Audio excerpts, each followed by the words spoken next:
Welcome back to Operation Bloodstone. Can I get a hoo-ha from my players? Hoo-ha! Very nice. I feel like we could have synchronized it better with the actual Ruby Empire salute. So, as a reminder, hand over your chest up to the sky. I guess one more who, because you got to bring it back to your chest. So, hoo-ha-hoo. Ready to go. Hoo-ha-hoo. Yep, definitely a worthwhile thing to spend our time doing. I'm your Dungeon Master, Nathan, and I've always loved getting to hear the players and the characters that they're inhabiting going around the table. We'll go clockwise this time, starting right here. Lami Aljamar. Awesome. Yeah, if you don't mind. Oh, do you want me to say more? Yeah, well, your real name. Lami Aljamar. Also, no. Mitchell Eloquent. Awesome. Rachel and Theo. Michael. Sorry. Okay, hold on. I should have better coached y'all. Just your name and then who you're playing. Hi, I'm Nathan, and I play Dungeon Master. Would be okay. Hi, I'm Mitchell, and I play Lami Aljamar, a dwarven fighter. Very good. Ooh, that's... Hi, I'm Rachel and I play Naveen, and this is Theo who plays Pilo. Theo plays Pilo. Hello, I am Michael. I play Lear Kaleson, Artificer Rogue Multiclass Extraordinaire. Heyo. Whoa. I'm Wes. I'm playing a sorcerer. Yeah. Named Dry Grain Dread. Awesome. I'm Annie, and I am playing a character named something different than previously was named. Whoa, what? What happened? We'll call you Chivata for now. Currently, I'm Chibata. Yeah. This is good. I think now that I'm hearing that Theo corresponds directly with Hilo, I'm now probably understanding a little bit more why you were so angry that your dog got stabbed in the fight in the sewers against those thieves. I'm now, the pieces are coming together for me. Well, we've had a really interesting session last time as things really started getting underway. I think my goal is to update anyone that's listening on what has happened to get us to this point, and then we're going to have a lot to do as we get started today. So let's go ahead and begin with the recap. These five thought themselves to be newly recruited cadets or soldiers in the Empire's army, waiting to wage war against the city of Carapace in a grand assault. However, as a bunch of mystical and magical trappings ensued and they were whisked away, teleported into what seemed like a pocket dimension, they came face to face with someone who called herself the Confidant, revealing tarot cards for them and giving them each a unique name, identity, and most importantly, revelation. As they all were teleported right back to the city of Balavda, where their recently defeated fellow troops and soldiers were weary traveling back from that failed assault.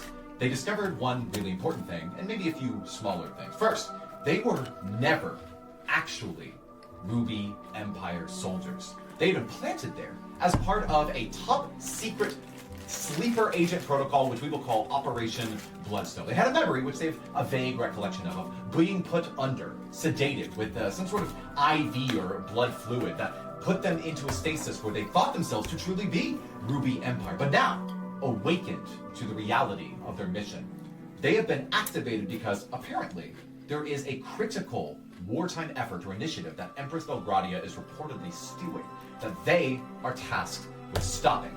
In the last session, our heroes spoke with some of the members of their camp, then adventured into the city of Balavda, eventually uncovering a riddle with their 5 cards combined that took them to the Grand Bazaar in the central marketplace, eventually finding a statue and a secret alleyway called the Thieves' Whispering Alley. There, they found the Phoenix hideout.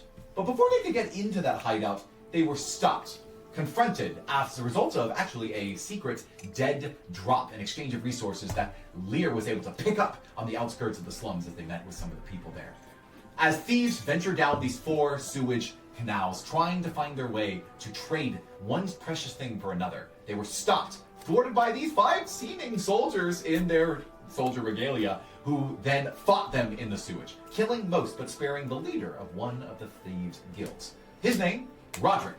What he revealed was that they were in transit to pay hundreds of gold pieces for what they believed was going to be a really precious resource. That resource, instead, was actually a letter from the Empress herself, presumably being sent to some of the top supreme generals of her war council.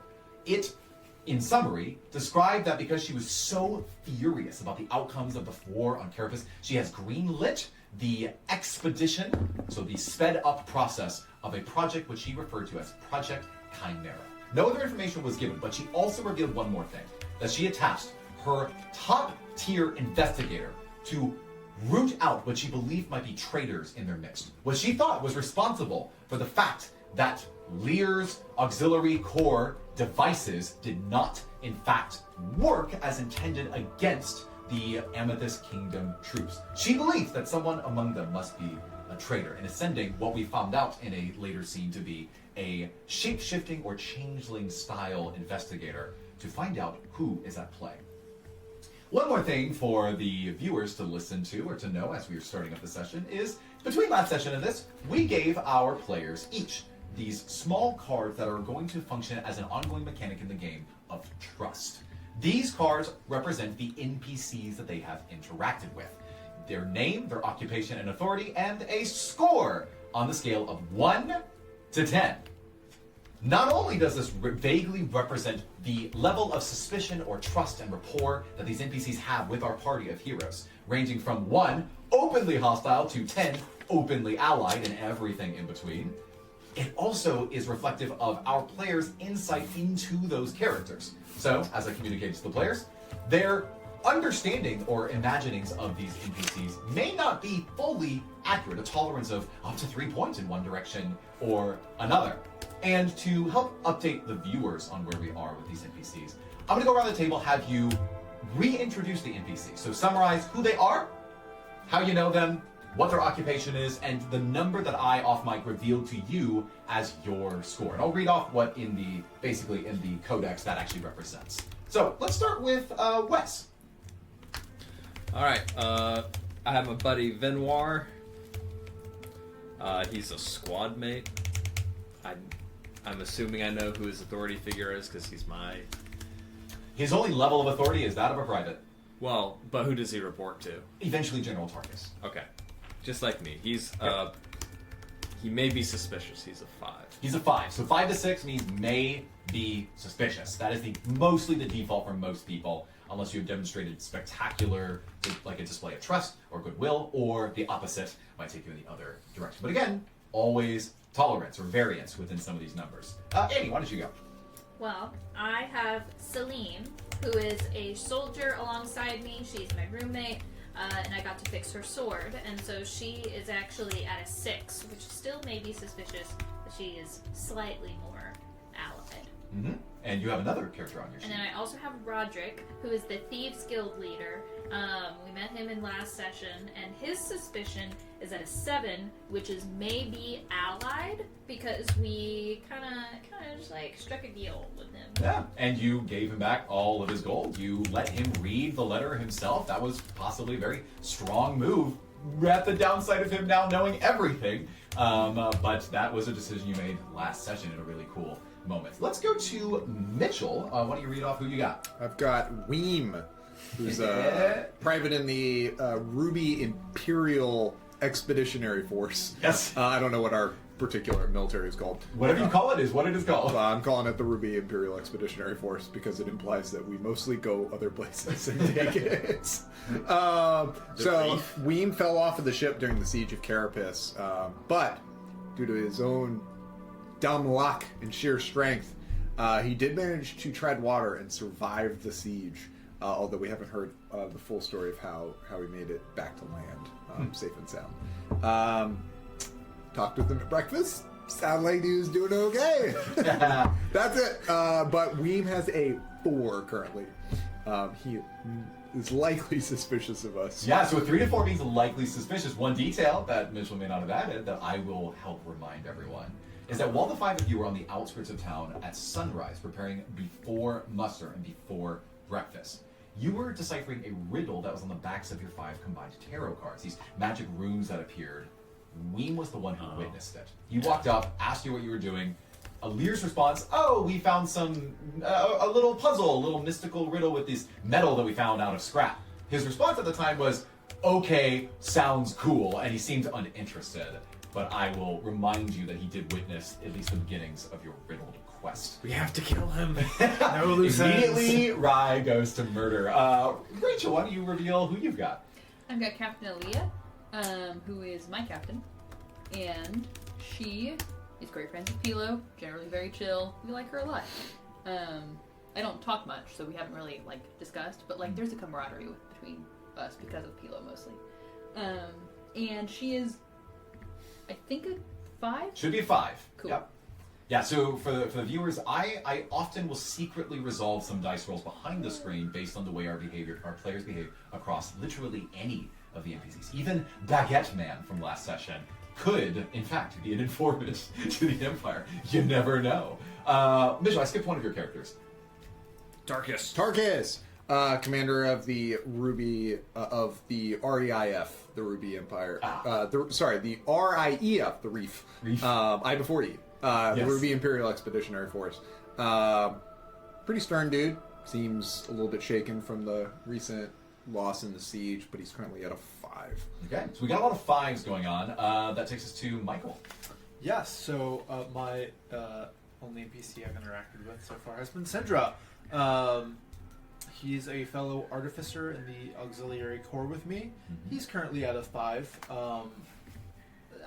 Sort of middling, not suspicious, but also maybe not excessively yes, I'll fight and die with you. So Yeah, Sindra is, he's got a few more years of tenure than you do. He wasn't part of the, young academy that sort of graduated your class, so to speak. So he's had he has a few more connections within the Artificer Corps. But I would say that he's fond of you. He appreciates working together. Nonetheless, that does not necessarily mean that he's more trusting of everyone in the party. 5 is his score.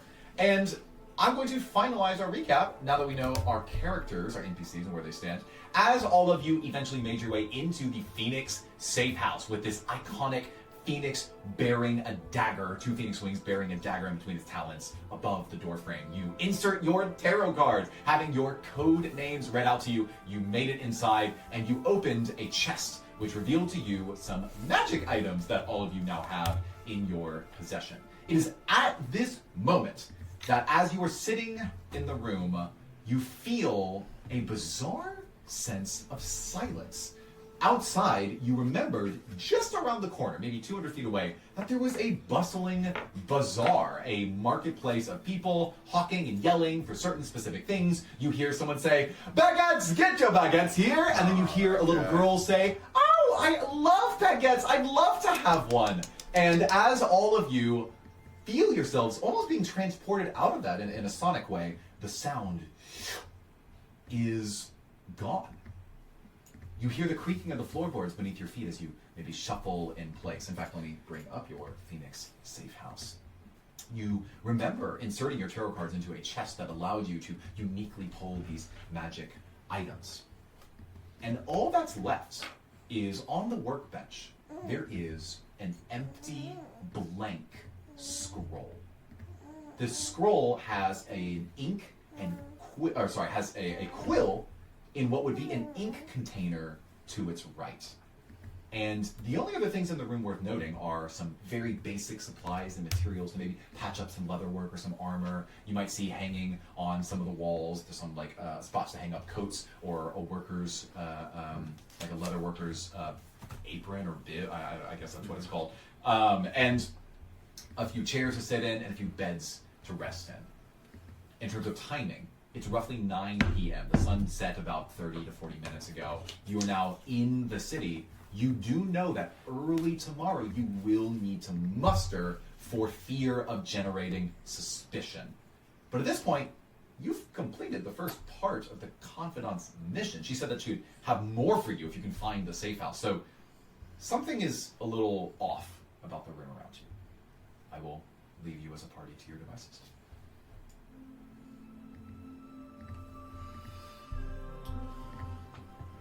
So Nipin was here on. Wait, so what does Nipin do? Nipin goes up and kind of looks at the quill, and then I'm gonna pick it up and look around and see how close anybody's watching me, and then scribble Nipin was here in the corner.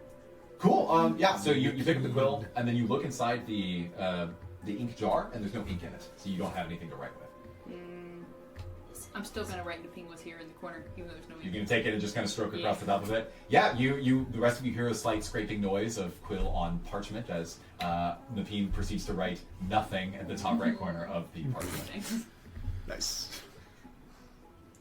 I huff a little bit and put. I would like to take the scroll and hold it up to a light source. Yeah. Why don't you roll perception for me?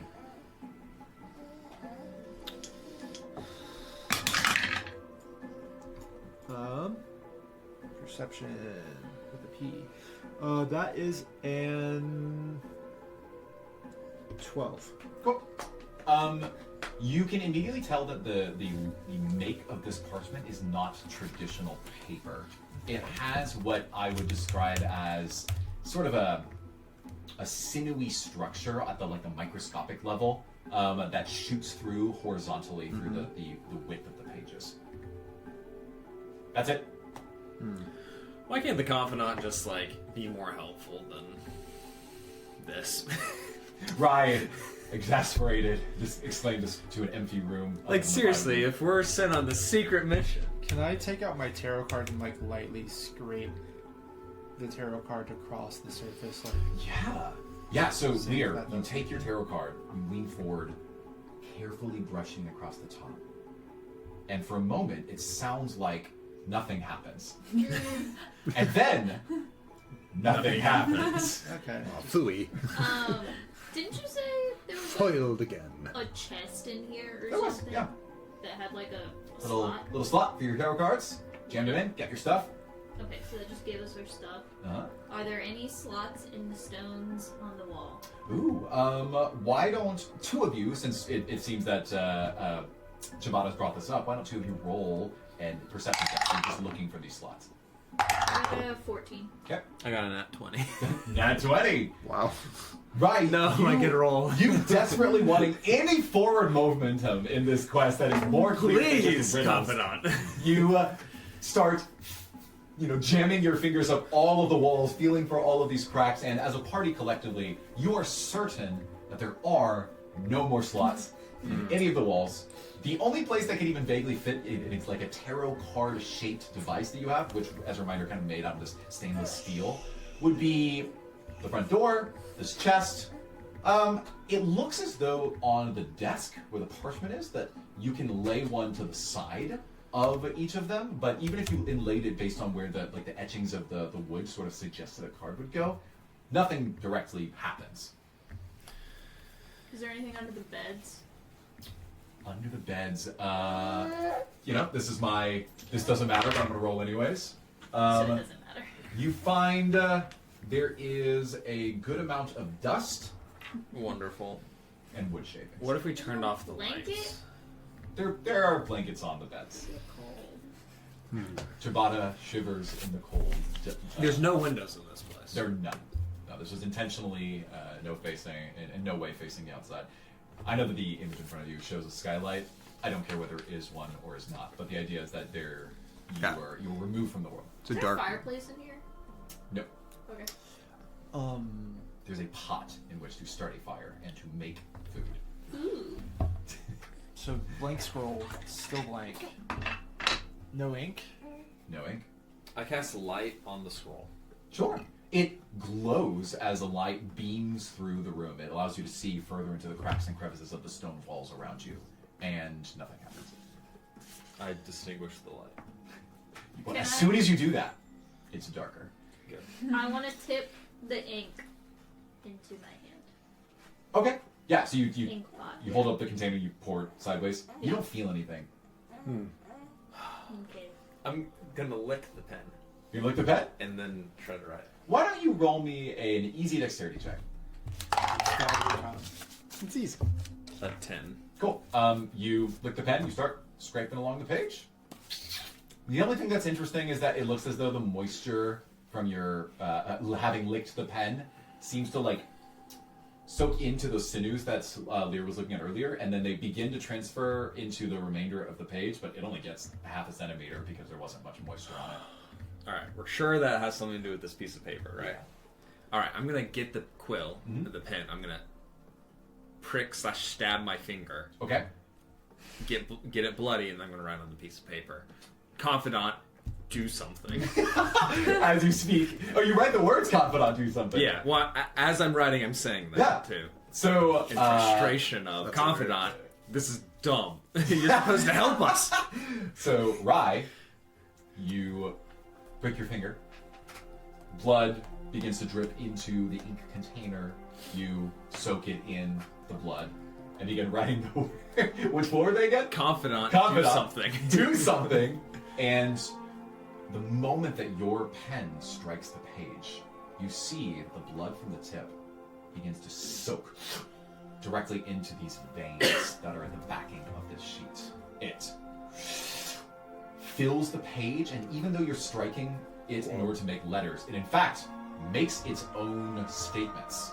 The sinews wrapping around the blood, sucking it in, and then transferring it to other parts of the parchment. You are now realizing that this is more like a pelt or a skin than an actual piece of parchment. It's a weightier to it, and it certainly gets heavier as it begins absorbing your blood. Right. The words that begin to form on the page speak to you directly. Nice. And they say, bring forth your memory. And at the bottom, there appears what looks like an outline of your hand with the fingerprints of each of the 5 digits at the base. An instruction manual would have been nice. Of course, Rye places his hand on the spot. Let's do it.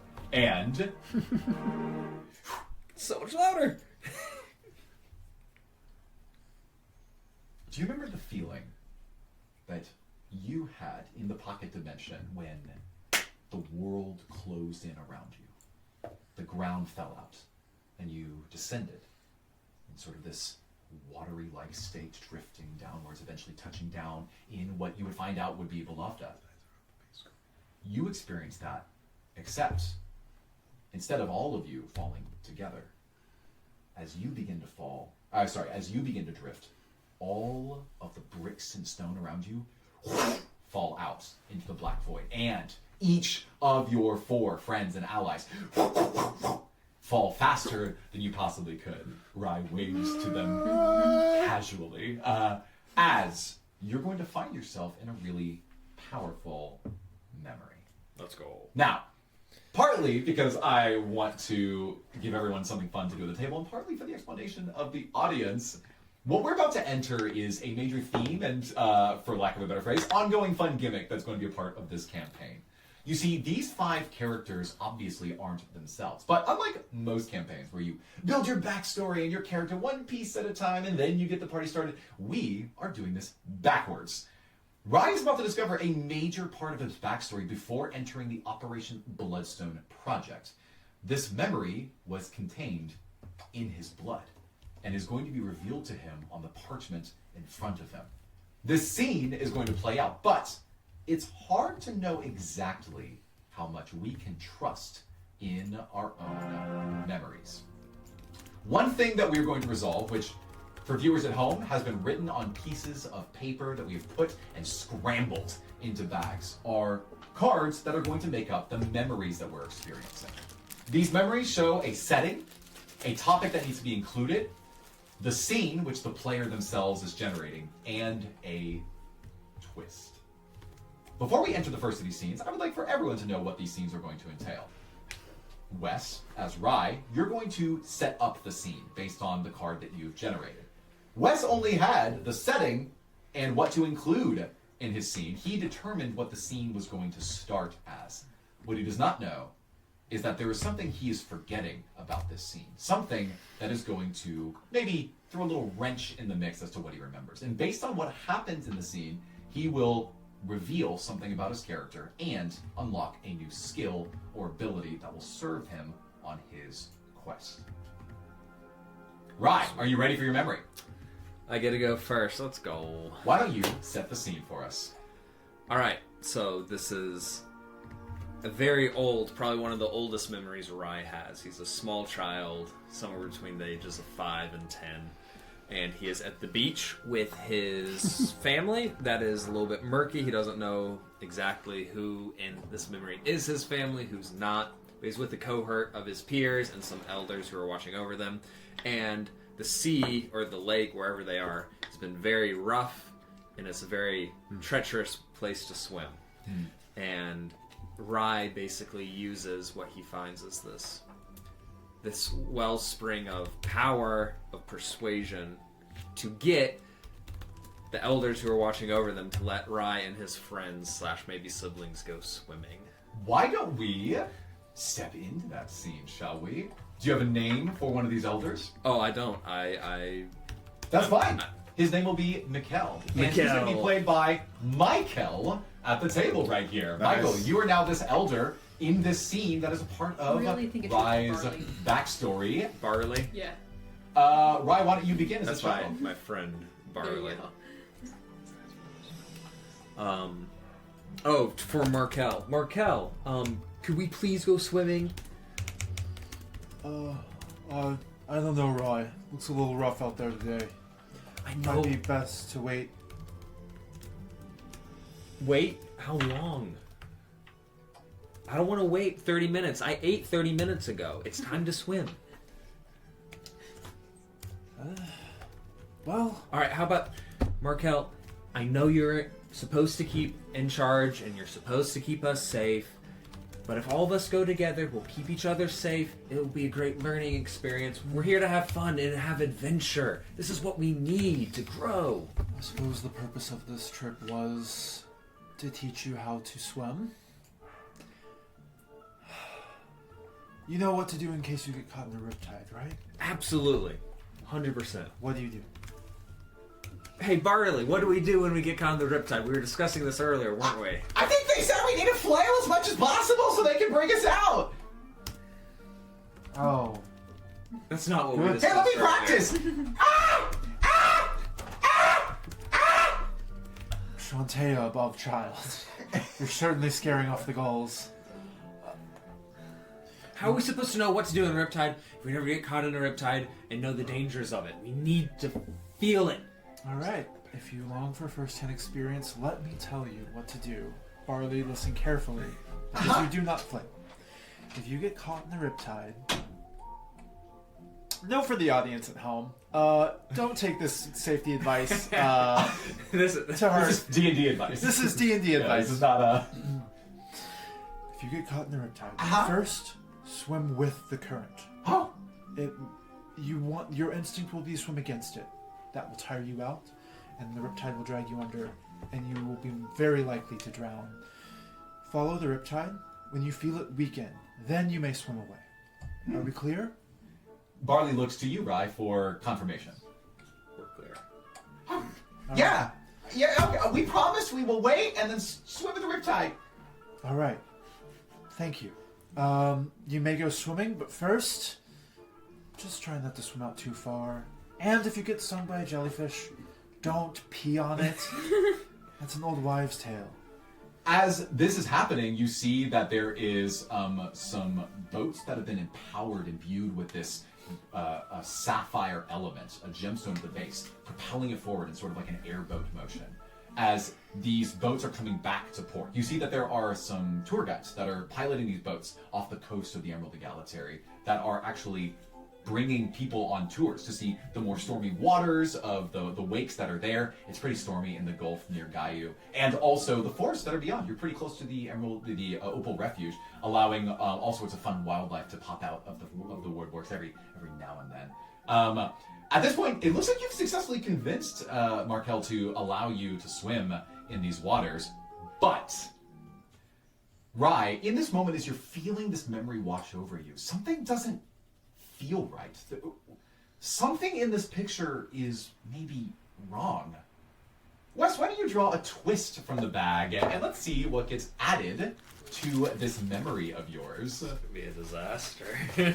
And read it aloud for the table and then tell us what happened. Oh, as a result of this twist? You were inventing it. Wonderful. Your memories begin to coalesce Confusion overtakes you, and And a friend betrays me. Oh no! So as we're swimming out into the rough waters, and what's the word? We're supposed to avoid the Riptide? the riptides.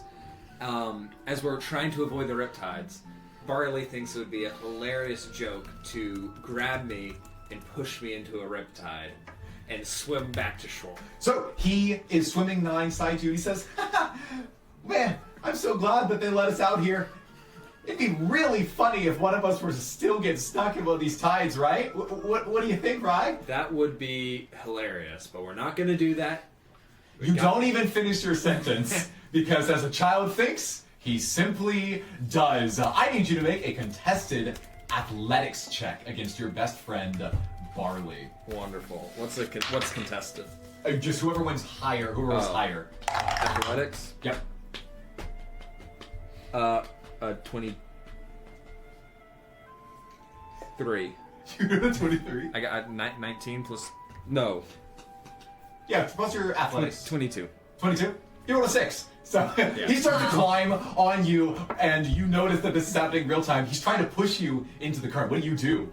What are you doing? Stop! And I'm gonna grab him and just like hold him in place. I'm like, are you trying to push me into the riptide? What? Absolutely not. No. I was trying to get a better view. Oh, look, there's a seagull over there. All right, I'll look at the seagull. You was he lucky enough for there to have been, there was no birds nearby whatsoever. All right, what are you trying to pull? I don't know. I'm sorry. I was hoping that maybe You want to see what the riptide's like? Fine, I'm gonna try to push him into you're the gonna throw him riptide. into it. Yeah. He already rolled a 3, so he's gonna fail. He Okay. struggles against you, and then he gets thrown into the riptide. I'm now going to roll for him to see how he is swimming. Okay, after being kind of the initial shock of being thrown into the riptide, you notice as he and then he starts flailing. Help! I'm flailing! Help me! And of course, I'm gonna roll luck.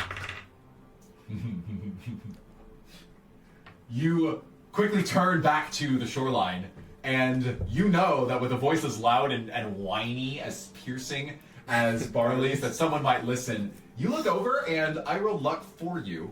Okay. It's a natural 20. Let's go. Turns out all the adults are in the middle of some kind of fantasy-adjacent limbo contest on the beach, dancing and singing as there's food being played. Yeah, Markel, what does that look like over there? How are things going for you? Hey! Why don't you roll, we'll say acrobatics for me for your limbo competition.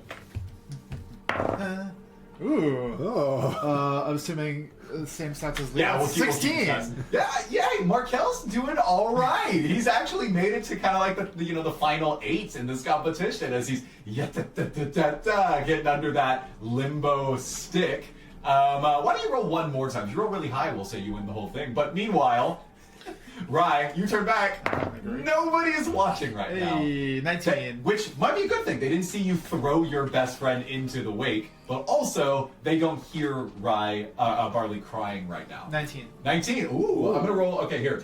I gotta roll twice. If either of these two people, the finalists, roll higher than you, then you. This is what everyone came here to see, by the way. It's Markel the Elder winning a limbo contest. I'm gonna roll twice. You win! Yay! You won the contest! Congratulations! They put a fantasy adjacent of a lei on you, and you begin to eat a fantasy adjacent of a kebab with pineapple skewers as you were celebrating your victory. Not paying attention to the children you were tasked with looking after at all, as Barley is help! Flailing! I'm gonna scream towards the shoreline because I'm like able to wait, so I can. I'm assuming I can be a little bit louder because he's gargling water and stuff. Maybe. Go ahead and give me just a raw performance check. We'll do a performance check. Performance check. Oh, it's 10. Okay. It will take you some flailing. It's going to take you some time. Eventually, they're going to hear you. So Barley's now I'm drifting kind of like further. going back towards the shore anyway. I'm trying to get their attention. You're leaving Barley. Yeah, I'm saying, Yeah. Markel, Barley he went into the riptide like you told him not to. So you sense as Markel is resistant to come and help. He's having the time of his life. You need to really. I just one man. You need to buckle down and persuade this guy to help you. Markel! He's in the riptide! He's dying! Why don't you roll an easy persuasion check? Oh no. I rolled a 1. Another one! Okay, But Markel. still like a 6. This kid has to be pulling some sort of trick, right? You just told him not to do this, so how do you feel? I am Barley always pushing. I'm at least going to verify and see if, Sure. get a lay of the land. Like, I'm gonna really roll good this. If Barley rolls terrible on his athletics check, he has already sunken under the wake and might not be identifiable. Great. Which is, I might have to change the song track from lighthearted fun D&D playlist to exactly in front of the table. If he rolls, so his athletics is +2. He's a kid. If he rolls lower total, if he rolls lower than a 6, we've got some problems. Okay, he rolled a 17. So, you turn out Markel and you see him gasping and trying to pull himself. He is successfully bringing himself closer to land, but he's about, he's further down shore. I'm gonna say, anybody, someone help! I'll hand wave and say eventually, as a result of your vocal acuity, you bring these adults to your aid. You see as someone in one of these airboats just and jets out to the water, and with one easy grab, swipes Barley up into his hands, pulls him into his boat, and brings it back to the beach, right as Markel is receiving his award. Barley, what the heck, man? Why'd you do that? Why'd I do what? He is going to say, I was trying to look for a seagull, and he pushed me into the wake. He was trying to kill me. That is totally not true. You went in that there. is. Yeah, it I is. told you not to go because we said we wouldn't go in the riptide, but you wanted to anyway. It is. It appears as though the two of you are trying to maybe out-persuade the adults onto your side. Let's do a contested persuasion check and see who's actually right. 16. He rolls. I'm assuming I get my stats, right? He rolls a natural 1. Yeah, let's go! Barley, you suck! He sucks. He sucks. He sucks. He sucks. He did it. He totally did it. I'm good. Barley, what have I told you about pulling pranks? I know. Look, hey, I know it was a scary situation, but you can't put yourself in danger like that. Okay? I know. Not it out. Let's go get you some kebabs, okay? Fantasy Jason Gloves. As they walk by you, Barley turns to you, Rye, and he says, "Do you want a kebab?" Yeah, I'll take a kebab. You'll have to wait 30 more minutes before you can swim again. Okay, I don't want to swim I don't think anymore Barley today. wants to swim.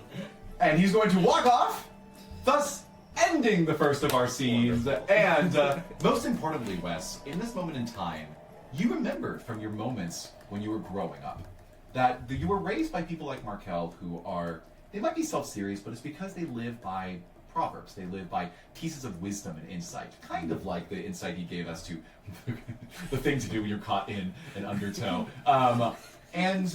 Rye, as you find yourselves falling back from the beach, taking on your adult form and landing inside the Phoenix Safe House, you remember something that has always aided you very powerfully, something that you trained yourself in.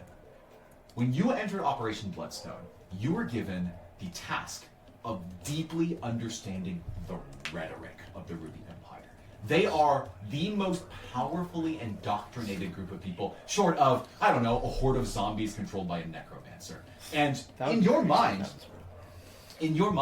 you know that one of the most powerful devices at your disposal is the power of rhyme. So many powerful phrases, of adages, of proverbs that were echoed down the lines, from oaths that you might chant before a battle to little rhymes that parents might tell their children to stay in line. Those are written to be easily remembered. Wes, Rye, you have unlocked the power of A rhyming couplet. proverbial influence. I'm going to read it out loud. Go for This feat has a prerequisite of charisma 13 or higher. With a knack for persuasive speech, you can concoct a compelling 2-line adage that rhymes, reinforcing your argument in negotiations or persuasion attempts. For instance, quote, "A man's soul is never fine until he and his kin are of the same mind."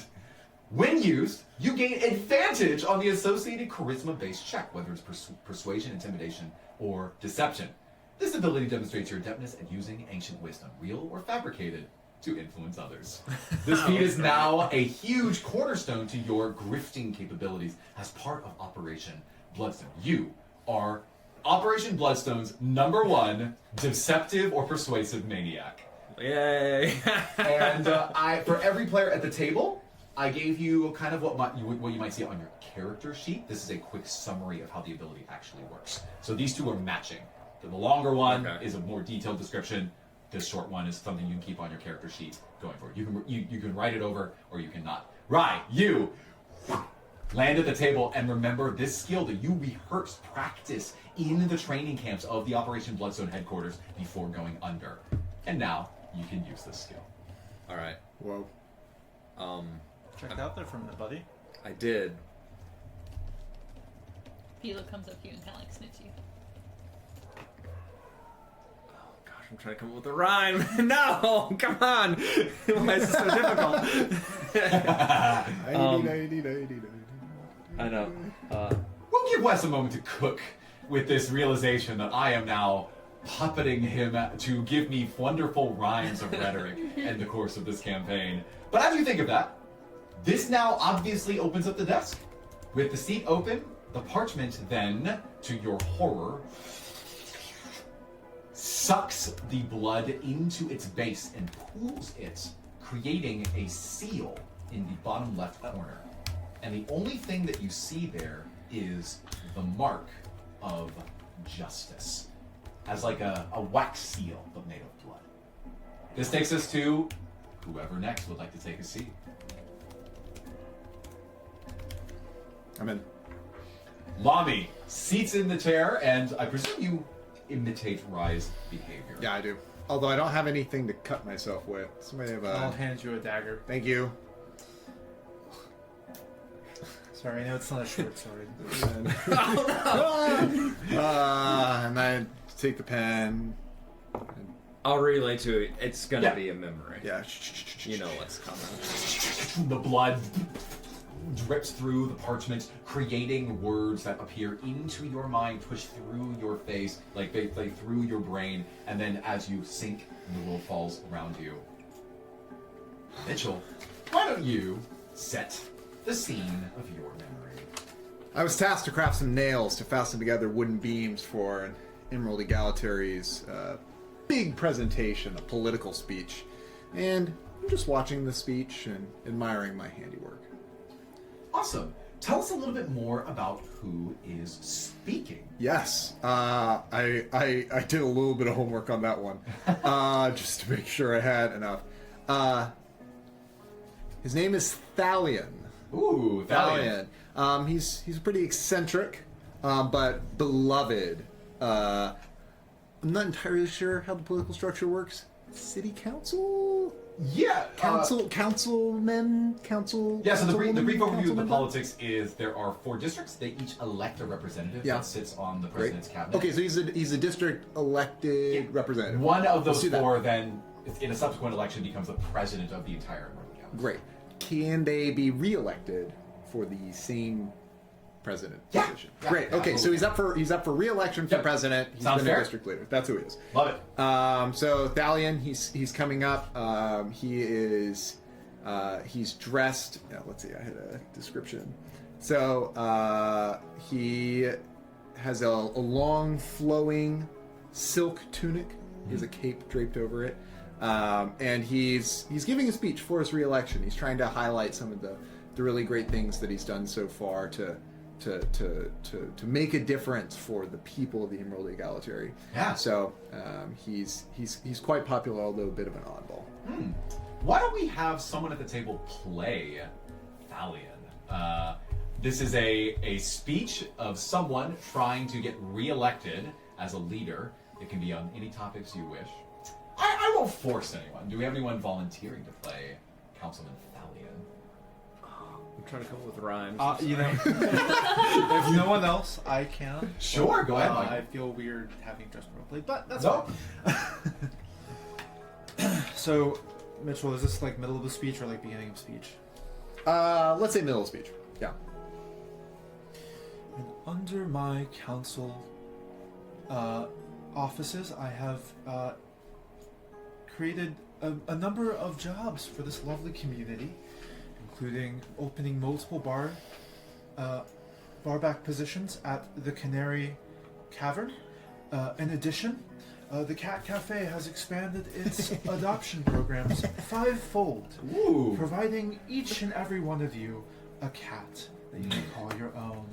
And under my continued councilhood, I shall promise to not only give you a cat, but a dog and a canary as well. In addition, bringing economic prosperity to not only you, but to pet shops around the Emerald Galaxy. Wow. I'll go for you. We'll see how you're doing here. Okay. So, before I reveal, Lami, tell us a little bit about what you were constructing. What you were responsible Yeah, so I'm a blacksmith by training. So what I made were the fasteners, hinges and nails that hold together a wooden stage, sort of a temporary construction that sits in the center of a large square. So you can put a speaker up there, they can talk, and then you can tear it down the following weekend. Got it. So, Lami, Councilman Thalian's speech initially felt like it was going over well. He is the incumbent. It should be easier for him to get reelected. He was able to successfully provide the increased scale of the adoptions of cats, of course. The Canary Caverns as You know, well. feral cats, notoriously a problem in the inner district of the Tulip districts of the Emerald Galaxy, so this makes sense. Now, unfortunately, in the middle of Thalian's speech, you hear a and one of the fasteners that you were responsible for constructing above the stage begins to detach, and the stage begins to feel uneven. You perceive immediately that there's a risk that this could disassemble in front of your eyes, possibly with Thalian on it. Wait, is this But his only- twist? What's that? Is This is not twist? this. Oh, no, okay, not, I sorry. haven't drawn a twist yet. That's true. we need a draw a twist on top of this, but that's because I rolled a natural 1 for how well his speech is going so far. Oh, no. Only you currently can perceive that this is happening. Yeah. So you know the sound guy with an iPad at like a concert or at church. Yeah. So I'm like, kind of walk forward really like quickly and quietly with direction, but just kind of moving my way through the crowd. And I go up. I go up to like I'm guessing the stage platform is kind of like starting to lean, like it's shifting. Yeah, the whole thing is leaning. So I go over to one of the posts and I just kind of lean up against it and get like a nice 30-degree angle, squat against it. Yeah. Why don't you roll me just raw? I'll do athletics. We'll do athletics. The gentle calico and your feet no longer fear hunger, or the tortoise shell thirst.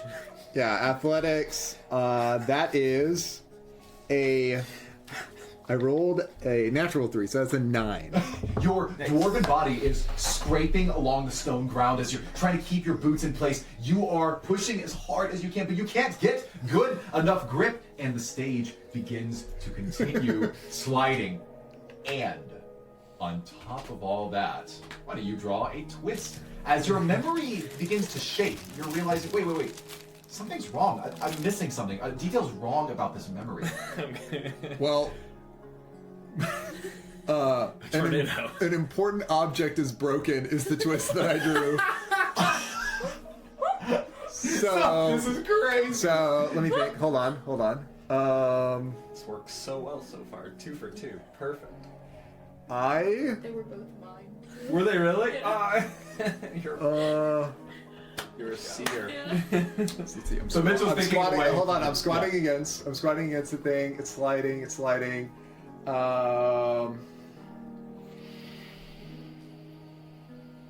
Thalian, why I don't you make want- me a dex save as you're I want balance my being shifted? as I'm pushing really hard, like trying to support the entire weight of a stage. Yeah, which is a lot. My a bit well-worn boots rip out from the soles. No. So the soles pop out from the bottom of the shoes, and I have no traction. I completely lose grip. cobblers. He's talking about, and we need better cobblers for the people. Up until this point, I'll just say, hand wave, that people hadn't immediately noticed what was going on. Thalion rolled a 10 on his deck save. He looked uneasy, like he was having to adjust his weight. It seemed that he was dedicated to finishing the speech. Maybe he sped up a bit under the fear that he might have to get off stage really soon. And as he's talking about these cobblers, your boots soles pop through, and you slide, and the stage, and you find that it is collapsing under your weight. Thalion, you fall off of the stage, and I need you to catch yourself with a dex save. 18. You Cats land on their feet. Like the humble cat, I too have landed upon my feet. I think this concludes my this campaign speech. But please enjoy the refreshments in the back. Ooh, I love that. I'm gonna roll your persuasion with advantage because of this clever maneuver. I rolled a mod 8. So despite you handling yourself, you hear murmurs from the crowds. You hear, he can't even keep a stage in good condition. What is he gonna do to the city? And a wife or a mother might say, my child. I don't want him in charge of any of our trade systems or our schooling systems. What are we going to do if he comes in charge again? Someone else says, yeah, just like Thalion. He doesn't have a clue what's going on. He just pretends that he does. And the crowd is turning against him. Lami, you have maybe an opportunity to take accountability or to maybe win over the crowd with a spectacle. I am going to give you your ability now. Ooh. In your memory, you remember training that you had a pretty specific connection to engineering. You are, in the lazy words of the Lego movie, you are a master builder. You could rapidly deconstruct and reconstruct things in your mind to solve specific problems. And you have a special relic that your crafting master gave to you. It's a ruby that shines bright and sits on the inside of a hammer, a craftsman's hammer. And you are going to unlock an ability called the Ephemeral Forge. Whoa. I'll read it out loud and then hand it to you. The proficiency is you have to have proficiency in smith's tools or leatherworker's tools. Got it.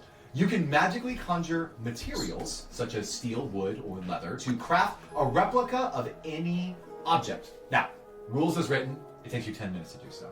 We're going to give you the opportunity to do it rapidly right now. The replica of the object you can make is up to 2 cubic feet that you have thoroughly inspected, and you can complete the task in 10 minutes. You can maintain only one conjured item at a time. Creating a new item requires you to recycle the previous creation's materials. This ability highlights your unique talent for blending conjuration magic with craftsmanship. For the Emperor, we have this. And here is your quick reminder as to how it works. So, as you stand there and your boots pop out, the stage is beginning to collapse, and the crowd is turning on poor old Thalion, who paid you, by the way, to construct this stage. Who's Thalion running against right now in the election? President Enzo. Enzo is okay. Enzo was an artist. He was an actor and playwright who became notorious for his famous productions, making him an extremely well-liked figure. You can think of like a Reagan-style election, where he was primarily led based off of his previous experience and the fact that he's been in, famous movies. This says, or craft a replica of an object, so I assume it means just literally any object. Yeah, anything that you've inspected well. I stop for a moment, and I'm kind of like pushing lumber off of myself and getting up onto my feet, and I quickly craft a... Who's the greatest political enemy to the Emerald Egalitary currently? Enemy? Yeah. Oh, like national? Like national... They would probably say the Ruby Empire. Okay. I quickly create a pedigree document. Oh. That shows that Enzo is in fact, and it looks super legit. Like it's got all the bells and whistles. That shows that Enzo, who's claimed to be a native of the Emerald Egalitary, is in fact the second eldest, Starting a burger conspiracy? second eldest son to a military family, a prominent family. Pick whoever you want. I don't know time period wise. A prominent family in the Ruby Empire. It is only half Emerald Egalitary. So I craft that.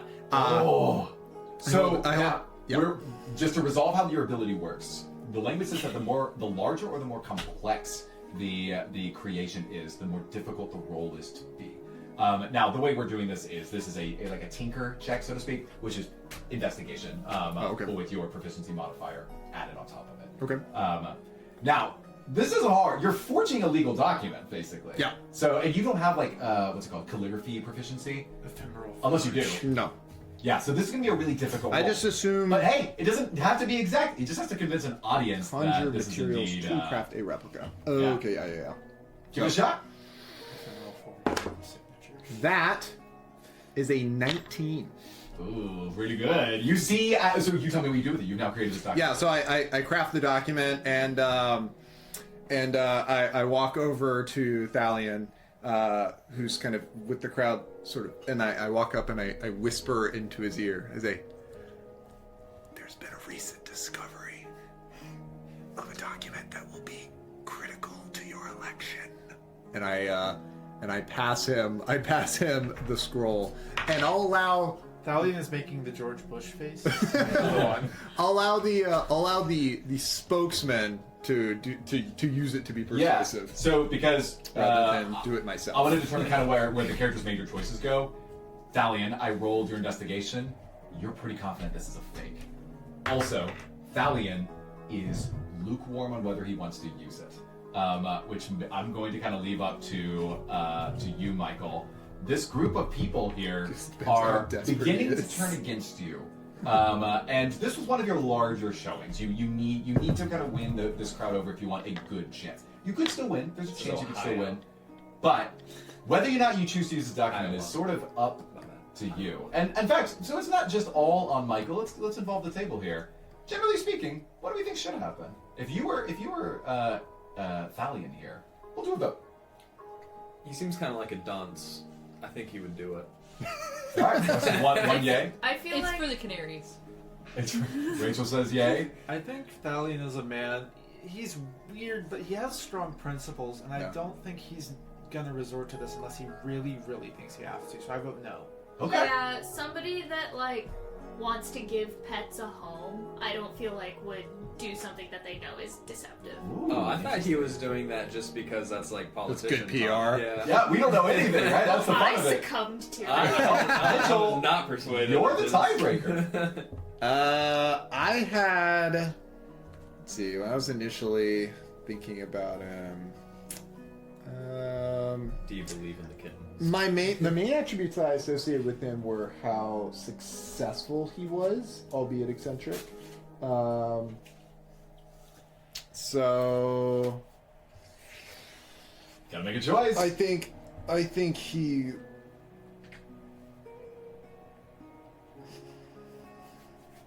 This is weird because I did all the work to make it happen. I think he would not use it, especially in light of your roles. This is juicy. In light of your roles. So, as you produce this document, Lami, for Thalion, he reads it. His eyes furrow. He seems incredulous. And eventually, he puts it away. Did you make this? Did you make this? You can be honest. Yep. The craftsmanship on this is incredible. Had I not spent years signing birth certificates, but you've made one mistake here with the upper line. It's squiggly the other direction. My friend, I thank you sincerely for what you're attempting to do. But the fact of the matter is, if I can't win this election honestly without mudslinging, then what's the point of winning? The people of this country put faith in us to do what is right. And if we can't do what is right on the campaigning field, then what makes us different from the Ruby Empire? As that happens, Thalion, Lami, you see that President Enzo walks into the venue and looks at the stage now deconstructed in front of him. And he goes, What happened here? It's no bother. I will simply speak among the people. And you hear some people cheer. He then proceeds. He commissions, commanding a few musical performers that came with him. They begin playing a tune.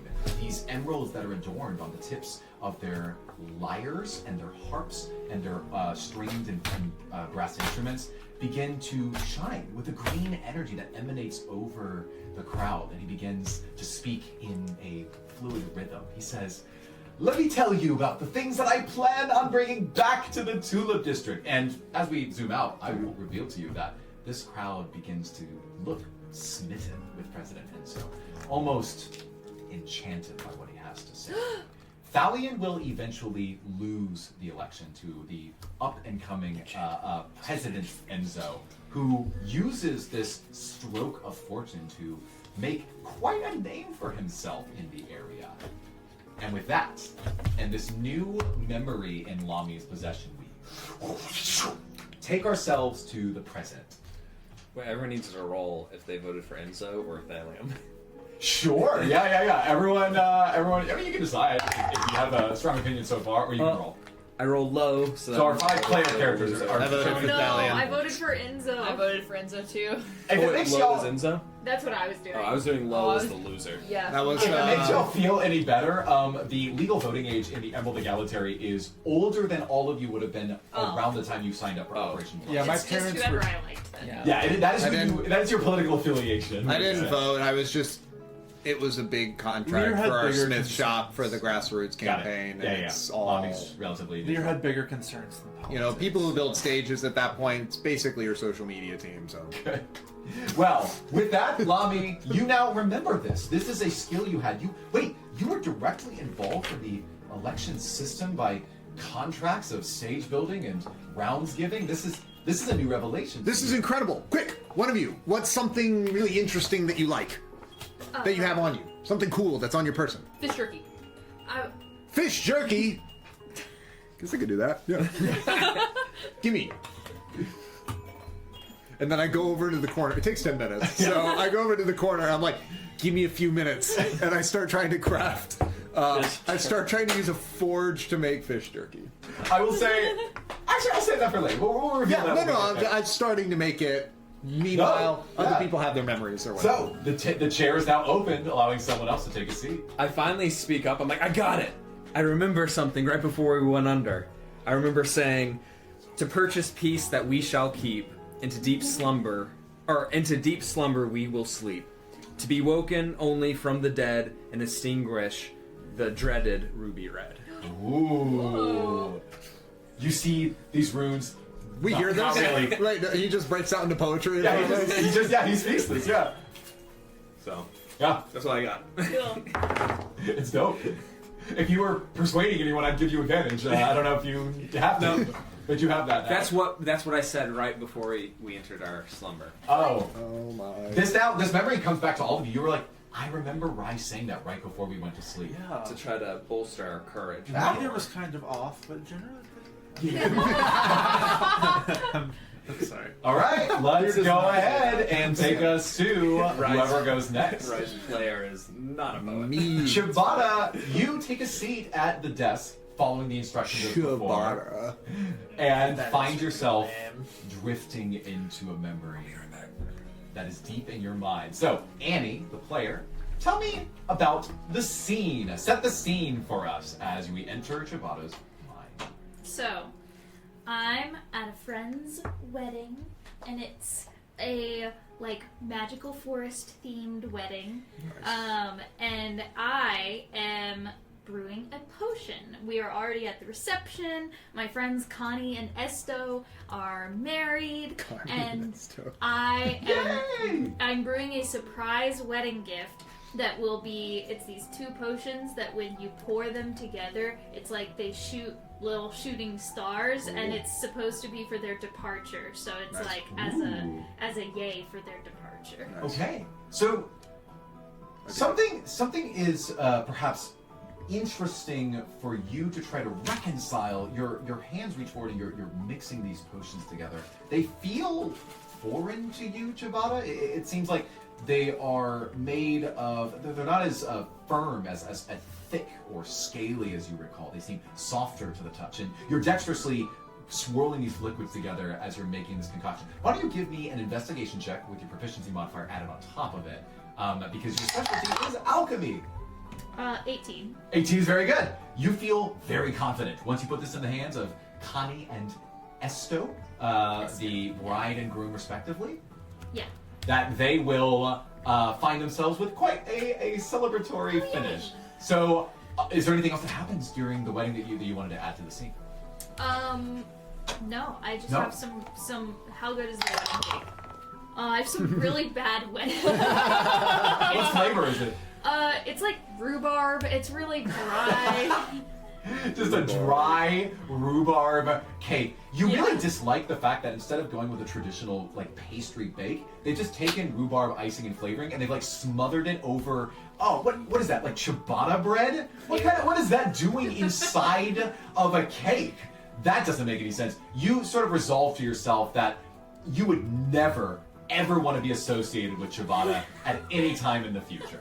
But as this wedding unfolds, you hear the vows of the two coming together, and you notice something that is perhaps a little peculiar. Why don't you go ahead and roll me a perception check?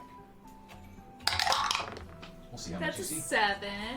So the only thing that you notice is that one of the groomsmen is acting a bit strange. He doesn't seem to be like as joyous. He doesn't react naturally to funny moments or the dancing itself. He seems almost inhuman. What? Alright, he's sus. You I'm just gonna keep an eye on him. keep an eye. I mean, I'm not gonna like disrupt the wedding or anything over it. Of course. But unfortunately, something else happens throughout the festivities of the evening as Annie reaches for the twist bag. And your memories are sort of competing against each other. Wait, why are my hands so strange? Why do I remember these two people and their names, but I don't remember what happens after that? Because in your memory... A death is announced. At a wedding. You hear Brutal. Talk about stealing. as someone motions. You see that basically the MC, the kind of the officiant of affairs, he motions to the band. They're in the middle of playing happy music as the couple is preparing for their getaway, and it stops. He says, "I'm sorry to alarm everyone. It seems as though someone at this wedding has been killed." Everyone simultaneously gasps. But you don't know who it is? Is it someone? Get me a detective. He says, "Give me a moment. I'm building up to it." There's been a murder. He's been mad. He says, I always loved these parties. he says, "We're not sure what has happened, but it might have to do with poison in the drink. So please stop drinking the wine." A bunch of guests collectively do a spit take, which sounds like this. As they cough up as much wine as they can. Fortunately, no one else dies during this period of time. Ciabatta, your eyes glance over to the punch table, where some wines and fluids have been produced for people to enjoy, and near it is the groomsman. He nervously looks side to side, noticing that some people, including you, are watching him, and then he immediately makes a dash. He starts running for the exit, his feet swiftly pulling behind him. What do you do? I chase him. Give me a dexterity check, which will represent kind of your overall chase. Hiya. Okay, that's 22. He rolled a 24. What? He is dashing, climbing up onto the rooftop. He is now running across the rooftops of the Emerald Egalitary in the Rose District, desperately trying to get out of town. You are behind him, but you're This losing guy. ground. Come on, What do you do dude. next? I want to put together the wedding gift that I was planning on, and I'm gonna put it together and then throw it at him so it'll like shoot shooting stars at him. You're going to throw a little firework concoction Yeah. directly in his direction. Yes. Give me a, we'll just do another dexterity roll. It's kind of a ranged attack. We'll just do like dexterity throw. Wrong. Yeah. That's 20. I did mod 20. Mod 20 is good enough. You see, Yes. as you desperately losing ground, you're not able to catch up to him as he dashes onto one rooftop and then the other. You pull out this potion. You were hoping to use this for a more fun moment, but instead you need to stop this guy. You throw it in the air, crashes on the ground, off the rooftops of the Galatary city streets, and you see as it strikes him, and he loses his footing, and he slips on some of the tiled roofings. And I didn't want him to die. is going to roll a dexterity save. You're going to do it. If he fails, he falls and probably dies. Great. It's a 10. I'll make the DC 10 because I didn't establish it in advance. Oh, okay. I'm gonna do it with disadvantage because of the fireworks. So have him roll again. That's pretty. 13. You see as he barely slips in place and his hands begin to claw at the roof. He slides until he grabs the very edge of the roof to himself. Dude, give me more epic music than this. Ridiculous. As he's hanging from the rooftop there, fireworks continuing to spout overhead, you'll see from the distance, you might hear some people go, oh, look at that. And other people, based on the perception, the city guard looks up and they go, oh, there's fireworks, because they don't see you at all. for Oh some my reason. gosh. They rolled a 2 on perception. Can I yell at them? You are now able, within the amount of time he is trying to pull himself up, you can get to the part of the rooftop where he's holding on for dear life. This groomsman, which Okay. right now we'll say is a half elf with like slightly blonde hair who's like hanging from the rooftop. Alright, I yell to the soldiers. He's a suspect! Don't let him get away! You see at the bottom they go, what? Okay. Thanks! What do you do next? How He's trying to climb back up and he has unable to do so far. how far is the drop down to the 80 ground? feet. Whoa. Yeah, this is like the urban center. Okay, I'm gonna go and like grab his wrists but with claws. So you see down and you're surprised. Claws come out of your hands. Huh. And you dig them directly into his flesh as he suddenly winces in pain and Shibata, you see his visage shift rapidly between an elven man and a female dwarf, and then you see a Kenku, and suddenly into a dragonborn, and the more you dig your claws into him, he begins to lose his own face. It becomes a blank shell of himself, and he desperately pleads to you in a voice that rapidly changes, like a modulator is being shifted over and over again. He's like, please, let me go, please, let me go! And he is pleading for you to help. Okay. I do want to help him up. Okay, so you lift him up to his feet? Are you holding him? Yeah. Firmly? I'm holding him very firm. Can I like slice his Your claws. leg? You're gonna just attack him, just cut him? No. Sure. Yeah. his Don't even roll. Achilles. Don't even roll. You have him effectively restrained. You gash his leg, and he starts to bleed.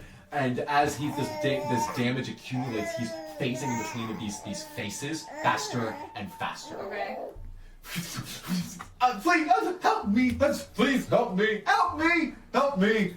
What's wrong? What's wrong? And then, before you can respond, he falls unconscious on the roof. A dart. All right. Hits the deck. And out from his leather satchel, there spills a glass from vial. There's a couple of them. There are 4 of them. And 3 of them are rolling off the rooftop now. Grab it! Go ahead and roll a sleight of hand. Go. Let me see, so 17. You grab it in the midst of your hands, and as you bring it up to your face, you inspect it.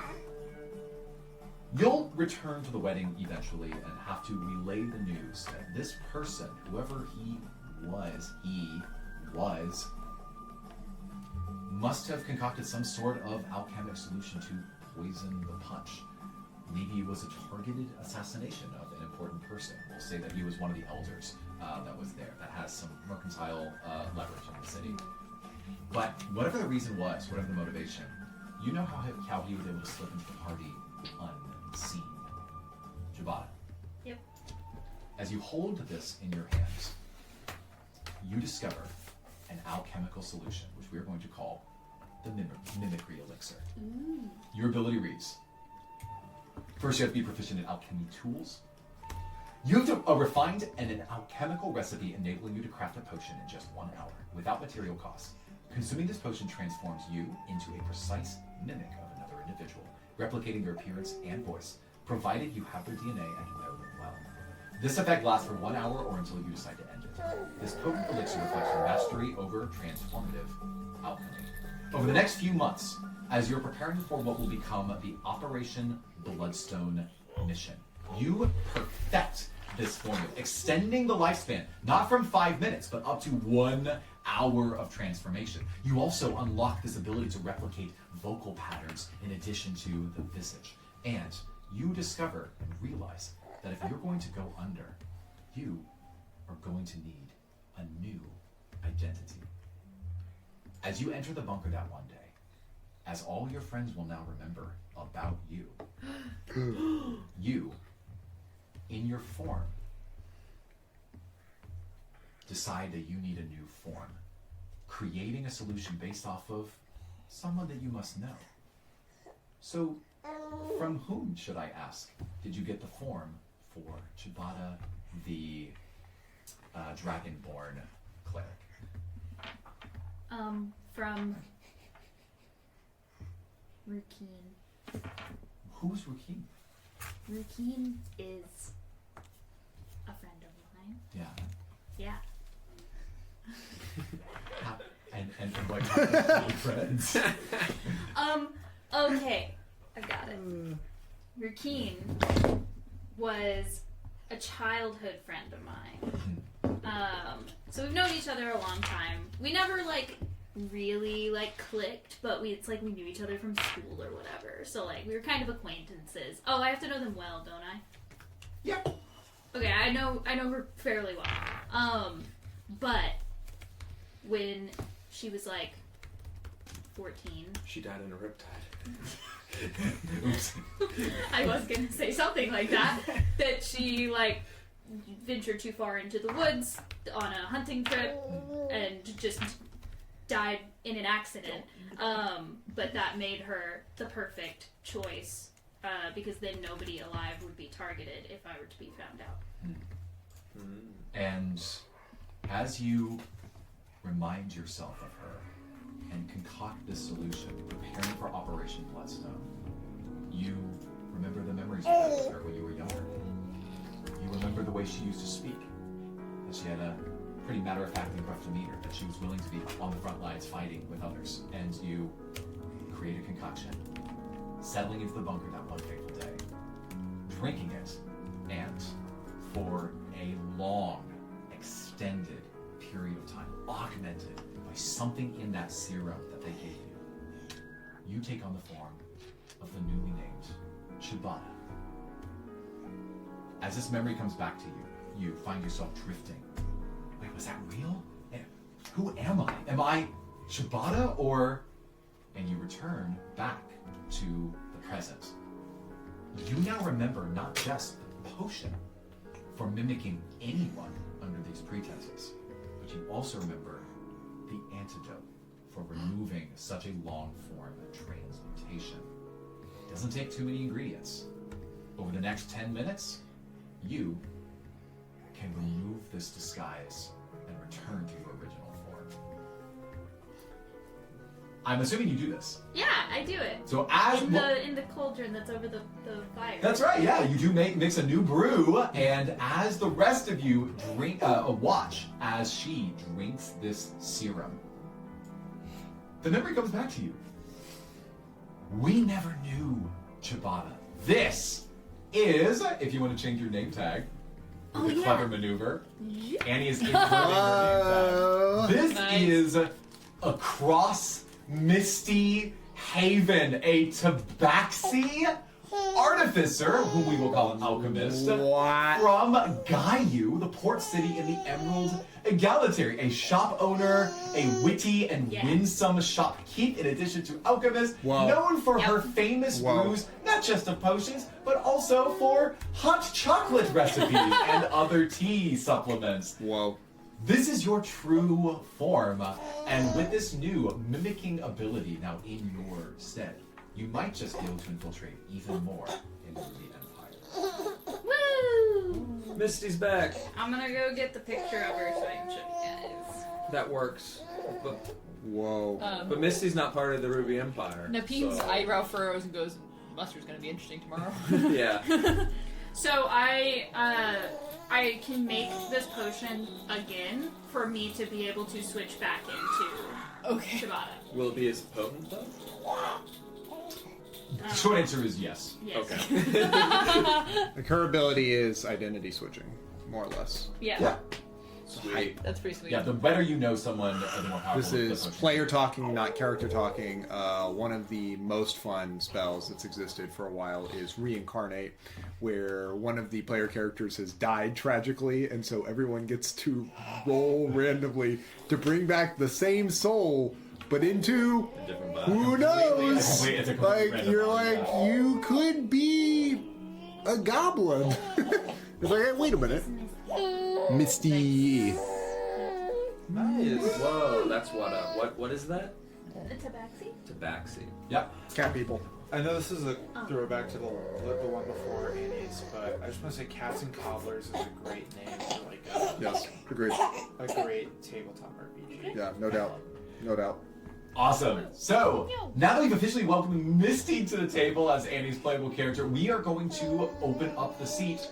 At this time, Lami, I think you finished whatever you were working on over there in the corner. Yeah. So I've now crafted some fish jerky, Some fish jerky. smoked fish. Okay, what do you do with it? Hey, Napeen, what do you think about this? I kind of stare at it. And then I take it, and I stare at it some more. Then I offer it to Pilo to sniff. Pilo distrusts it. So I really rely on Pilo's intuition. But also it looks really good. So I'm gonna like take a little bite. Yep. You take a bite, and this is. Well, wait. How familiar is Lami with the fish jerky she's referring to? That I mean- she's referring to. I assume, I carry it around everywhere.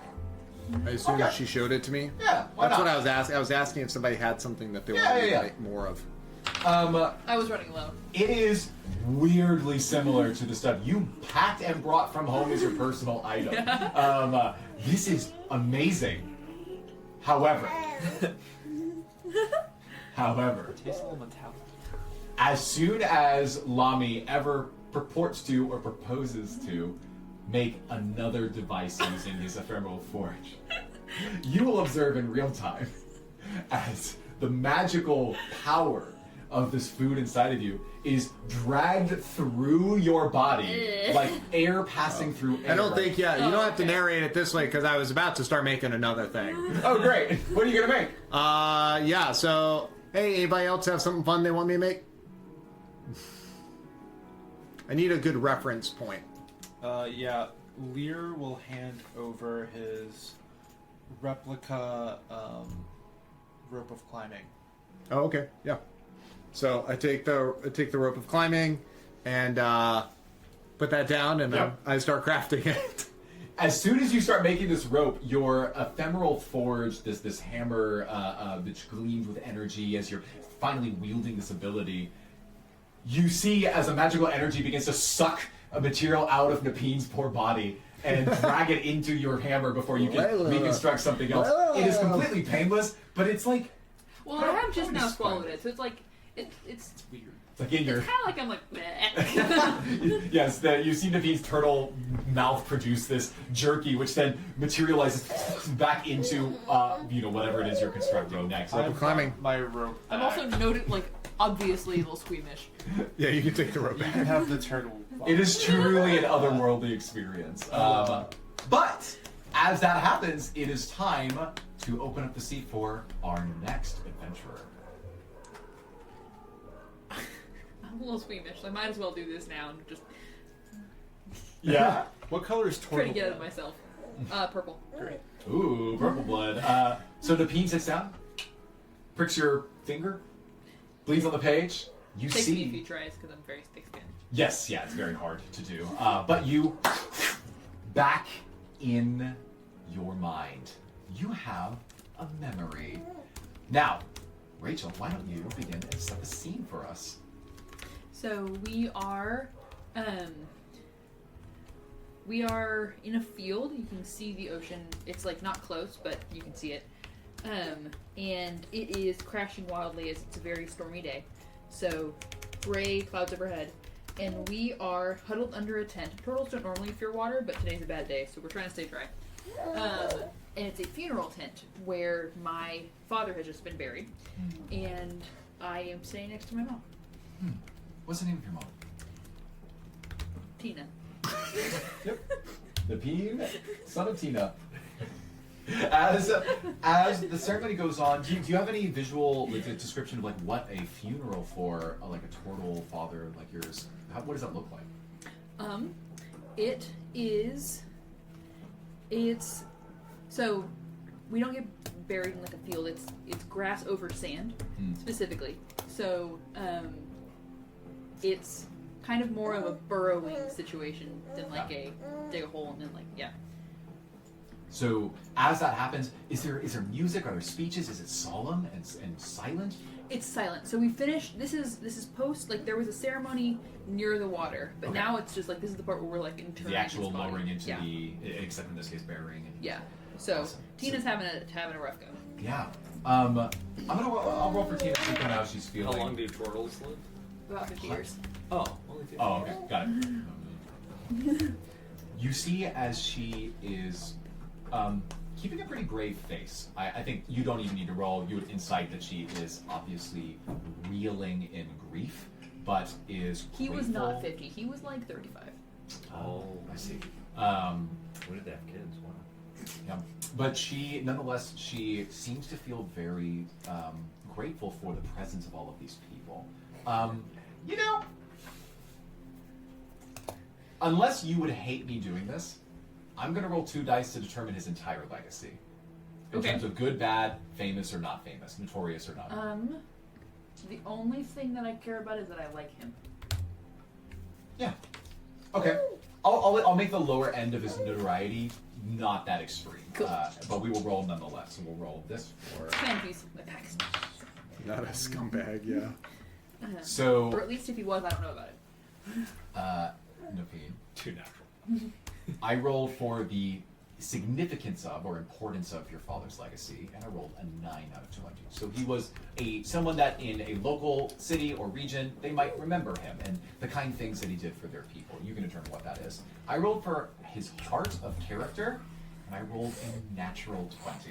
Yes! Your father was Wow. a truly honorable, self-sacrificial. He was a saint. You could literally make him a religious figure if you wanted to. But with this in mind, what do you think his occupation was, or like what do you think he was doing? So he was a fisherman. He taught me everything I know. I see. And he didn't die at sea. He died as part of an incursion by some military forces that we didn't really know who they were. Oh, I see. And I'll say that as part of him defending perhaps you and his family, he was Me willing... and my 7 younger siblings. And your 7 younger little reasonable little turtlings. He sacrificed himself. He gave his life in an effort that a fisherman is not a warrior, but he had much to defend. And this is what I think Tina, your mother, is mourning at the moment. Perhaps wishing that he wasn't so self-sacrificial. But nonetheless, he did save all of you. Tina had a And- really teeny tiny turtle next to her little leg, like clutching on. Oh, good. Yeah, you're holding clutching on his leg. So, you notice that sort of the leaders who are officiating the ceremony, they need some extra help to move what is really a very heavy body of your father's into its final It's like resting a 400 place. pound body. And there's something that comes to you in this moment. You remember that your father taught you the strength that it requires to lift hauls of catches of fish over the sides of the ship into your vessel. And you're going to use that right now. But instead of lifting fish with your father, you'll be laying your father to rest. This technique is very simple. You need to retract into your own shell, building up energy and power. And when you emerge from that shell, Napine, you are going to have the ability to greatly augment your strength capabilities.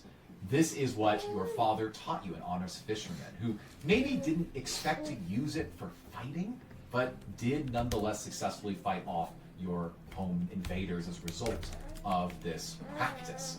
You're going to use this right now in the ceremony. So I'm going to read to you, Napine, your ability called Shell Empowerment. It reads, the prerequisite is you have to be of the turtle race. Nice. Great check. Nailed it.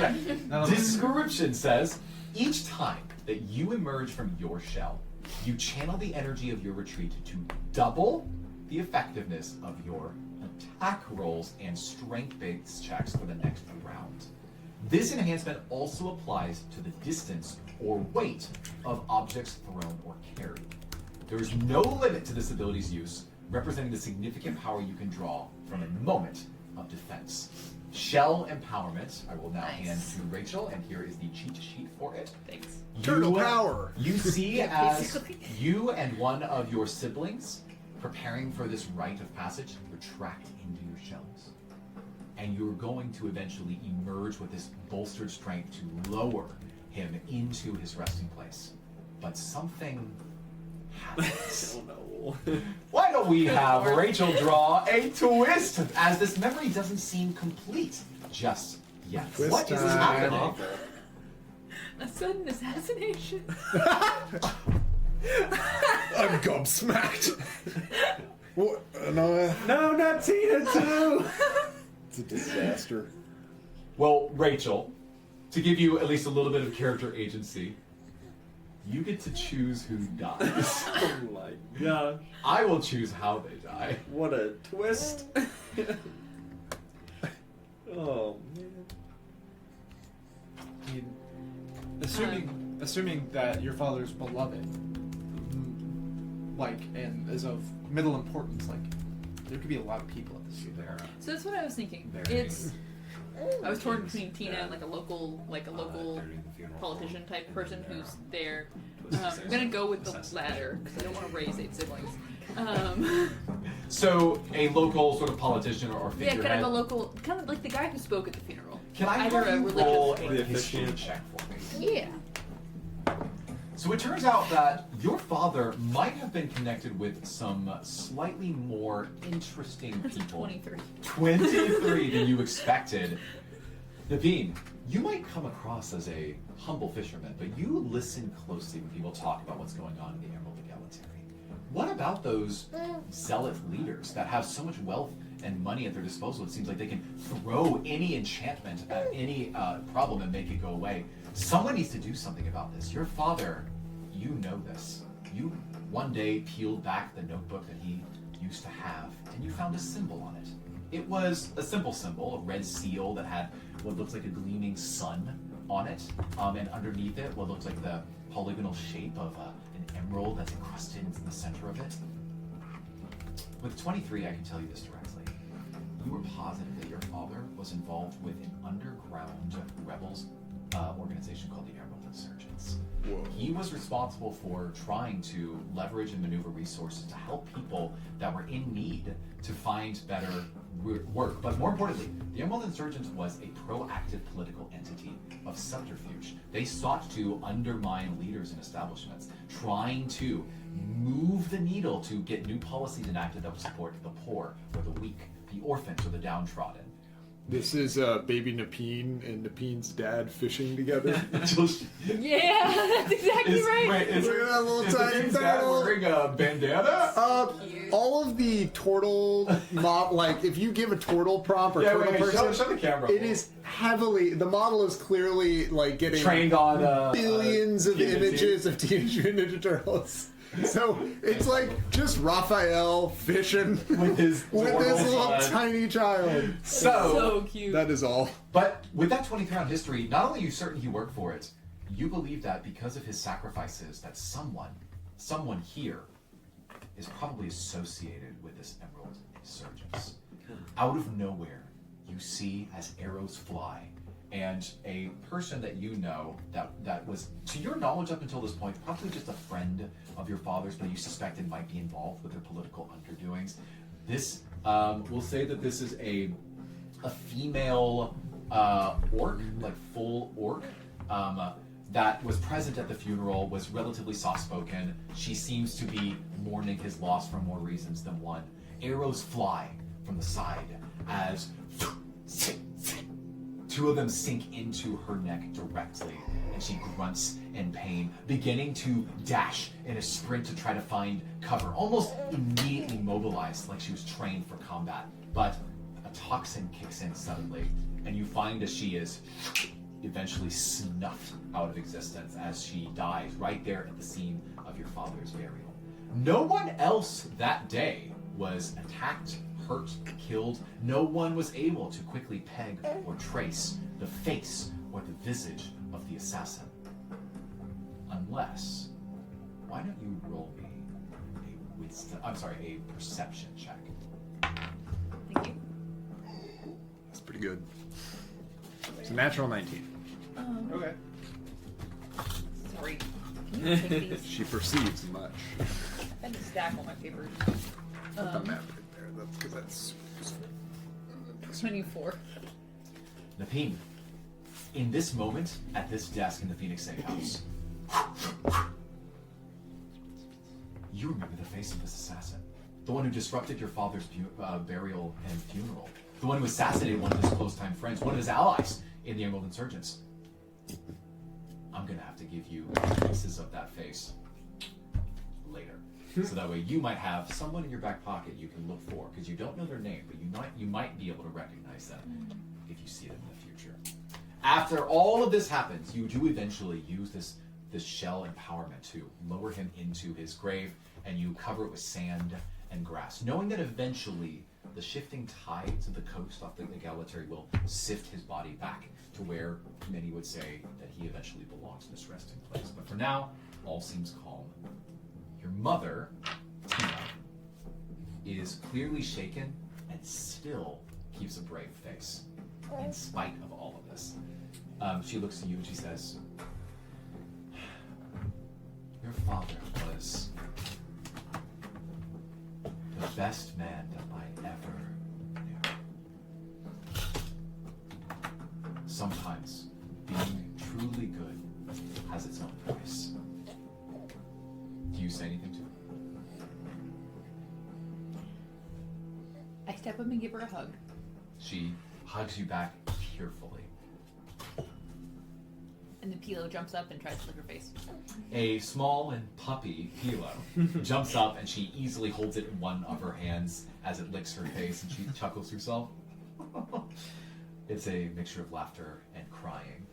She says, "I still have so much more family to live for.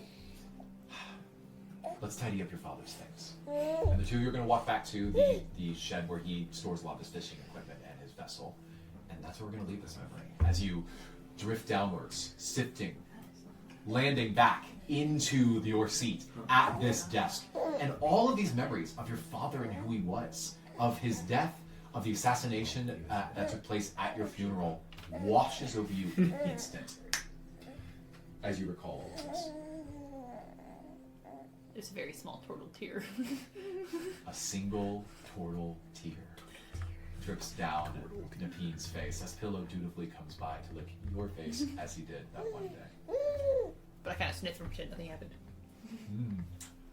A hard-shelled, emotional exterior to But this I'm gonna go one. get some fish jerky and nibble on it. The real stuff this time, not that nasty. The bee starts munching on Not some the magic new and final jerky.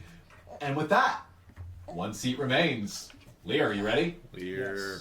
So just to review, I have won a limbo contest, lost re-election. There was a murder at a wedding and an assassination at the funeral.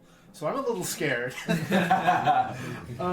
Michael worried about the twists. Not that that have been Michael, involved. not that Lear's knows any of that. So Lear just sort of is like, well, if everyone else is doing it, and Boom.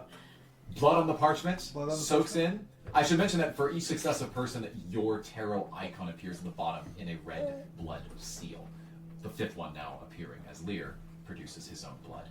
This memory begins, and as Lear begins to set the scene, why don't you go ahead, Michael? yeah. So as I sink down, I'm transported back to a time when I was 13, 14, and I was playing a mini game with some other smith apprentices at my blacksmithing apprenticeship, and we were using our homunculi to play a game we like to call Roboball.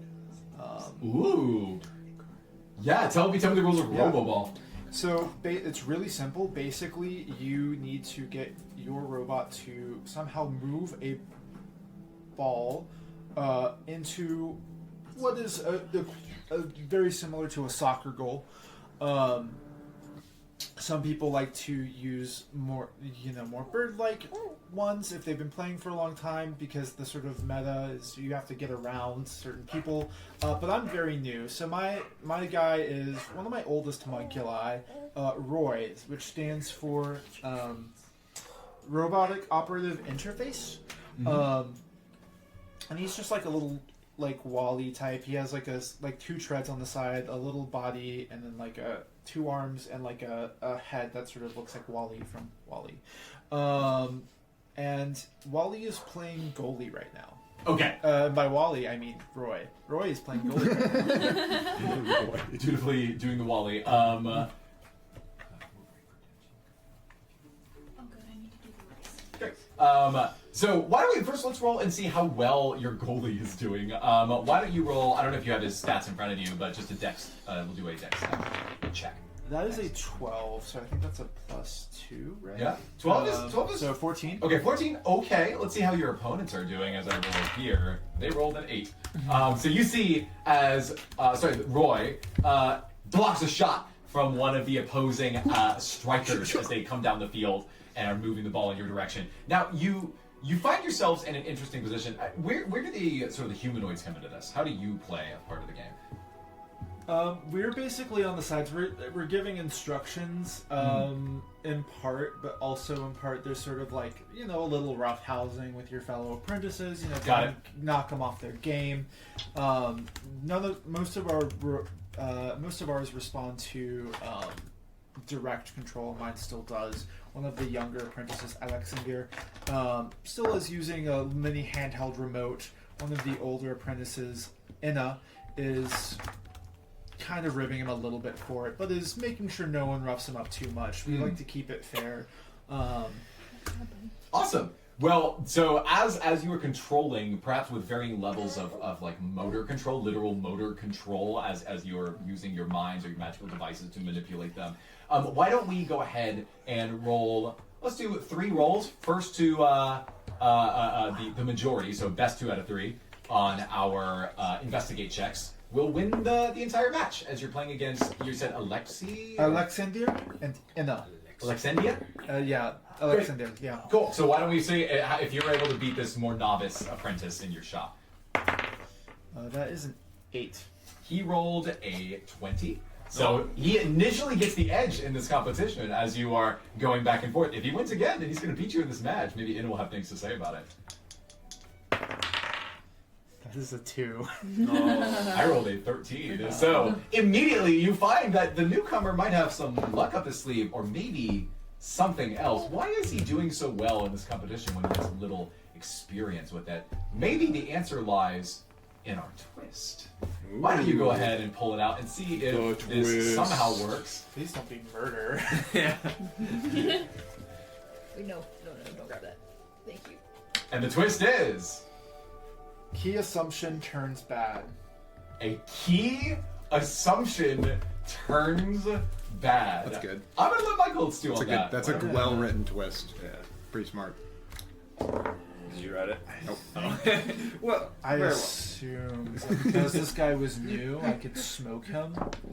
But this guy's maybe a quick study. Maybe I need to look out for him. Maybe he has some background that I didn't think of before. I see. So your assumption was that he was not good. Yeah, so I wasn't taking him seriously. Okay, yeah, maybe you got a little bit of like a small prodigy on your hands. You see, as Alexander or Dia? Alexander. Oh, Alexander. So Alexander. Got it. So it's all one Russian. Sorry. No, that's fine. Okay, so you see as Alexander, he pipes up and he says, I'm really picking up this pretty fast. Were you this good when you were with my tenure here in the workshop? And you know that the answer is absolutely not. It took you much longer to learn these skills. Absolutely not. So you tell him the truth. No. Okay. All right, tell him the truth. Yeah. He says, maybe I should play Inna instead. I think I'm better than you. Maybe I need to play Inna instead of you. Inna starts cackling. You keep quiet. I want a rematch. He says, okay, but don't come crying to me when I smoke you again. So now that this twist has actually revealed that he's very good, I'm gonna have him roll with advantage against you. Great. You still need to win a majority. Oh no! What'd you do? I rolled a 2. He rolled a 2. He got a 9. So not a very climactic first round, but you see as you imagine 2 kids on the couch playing a video game, like boom, boom. Yes. Okay, 1 point to me. All right, this is it. I'm gonna roll in front of the table to tell you what to beat. You ready? Wait. I'm doing it. Doesn't count. Sorry. I'm gonna roll just to set the stakes. He has a +2 because he's pretty new to this. Yeah. But I am rolling with advantage. So where's my D20? I've just been rolling flat. That's okay, right? Yeah, you're rolling Great. flat. Oh no. Sorry, add your investigate. Oh, well, I've not been doing that, but I don't think that really changes. I don't think you would have had the difference here. Okay. Okay, so rip. don't roll yet. Yes. I'm going to show you what to beat. Advantage. He rolled a 19. You have to tie or surpass it. What's your investigation? My investigation is +5. So Okay, I'm gonna roll all right, 15 okay. or higher. Natural 20. Oh, shoot! Shoot! I'm going to count that as 2 round wins. That's normally what I do in high stakes like dialogue scenarios. Clear. You, in the second and third periods, you uncover a weakness in his strategy. He's relying on the same sort of gimmicky tactic that won him the first game. Yeah. But you've got a little more experience than him. You sniff this out and you punish him for it. And after it's all said and done, it's a close game. You win. He looks back at you, exasperated, and it's sort of this youthful sort of ignorance is showing as he is like kind of surprised that he possibly lost after beating you so badly in the first round. He goes, no, what? You cheated. You must have cheated. No, I didn't cheat. You just used the oldest Robobot gambit in the book way too often. Look, you did pretty well. You have potential, and I will agree. But we gotta get you off that remote first. Here, let me show you how to make a homunculi that responds to vocal and mental commands. Yeah, fine. But when we're done, I want to play you again. Deal. Awesome. And as you teach him these lessons with your homunculi, Alexander begins to reveal to you that he has a bit of a strong attunement to his homunculus. It's something that you were not expecting. This kid clearly has tremendous promise. But in the same way that you taught him some of the things that you were able to learn with your homunculus, he's able to teach one to you that you did not even believe was possible. Homunculi are inherently mechanical creatures. Smart artificers like your core, like the one that he and you work for. You work hard in your labs to create them, and you use some magic to summon and resummon them, but you don't have a magical attunement to them per se. Alexander has something beyond that. He reveals to you, he says, it's not like the material comes from nothing, you see. Look, we have to pull the material from something. I was raised to believe that the materials come from the material plane, but the material plane's magic comes from Mistra in the magic plane. If you weave those two things together, you can actually create a homunculus that responds to magic. And then he leans forward and he says, do you want to see my favorite trick? Yes. He says, okay, All right. Bayfor, go! And you see as his little canary, homunculus, begins to flutter its mechanical wings and it flies up in a trail to one of the upper rafters in your workshop. He turns to you and he says, okay, don't blink. And he claps his hands together and a puff of smoke appears around him. When the puff settles, you see the canary in his place. You look up to the rafters and he is up there. Whoa. Nice. He has swapped places with his homunculus in an attunement that switched their positions in reality. Nice.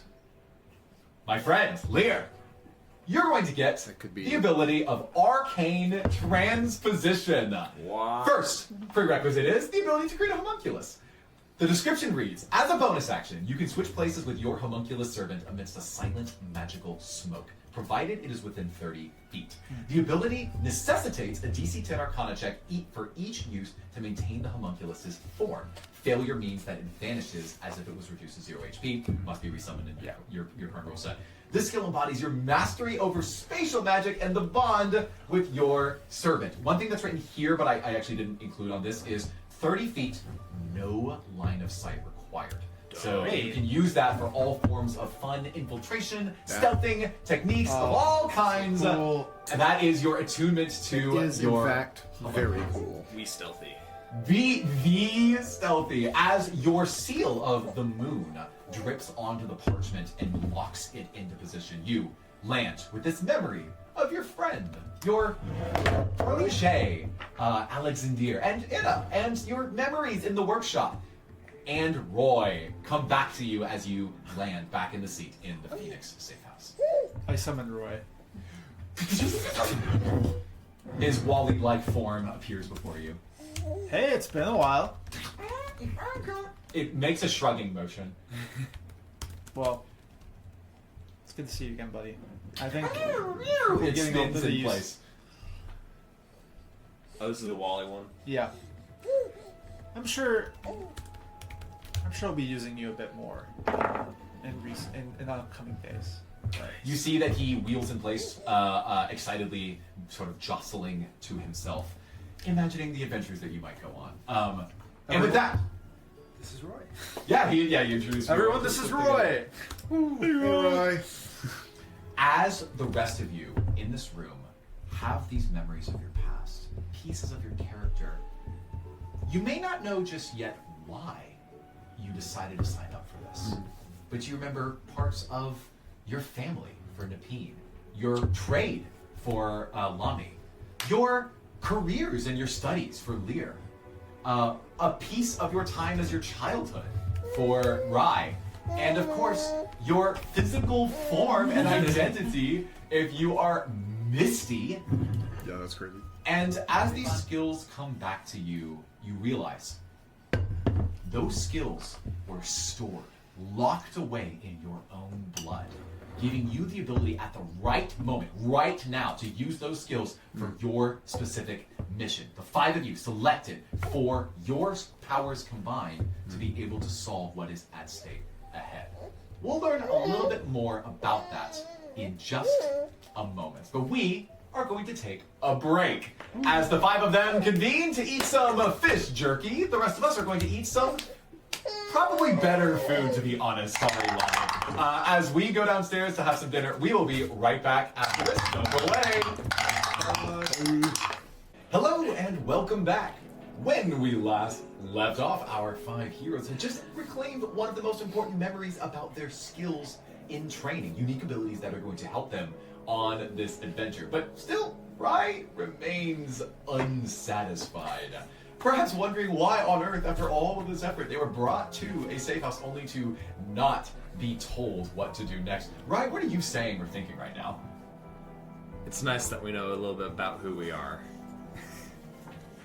But how does that help us do our mission? So the 5 of you, at some point, possibly snacking on some fish jerky, possibly producing and building new elements or messing with a brand new Roy homunculus, all of you eventually surround the desk where this parchment is laid. 5 blood seals at the base of it. And with all of you there, all of your signatures included on the parchment, you see as a flame lights itself at the top left corner of the piece of paper and begins to burn. It accelerates rapidly, as though it eventually caught what might have been just black powder that was draped along the surface of the paper, and the entire piece of paper vanishes in an instant before you, and all 5 of your seals fall onto the counter, melting in place, as though they were made of wax. And the smoke that rises from the paper eventually lends to a face. It's like the smoky visage forms through its movements into the face of what you might recognize as the Confidant from your discussion previously. Finally. She is sort of like a hologram, but through smoke, speaking to you directly, right now. And she says, and by the way, I'll put her on screen, why not? The Confidant.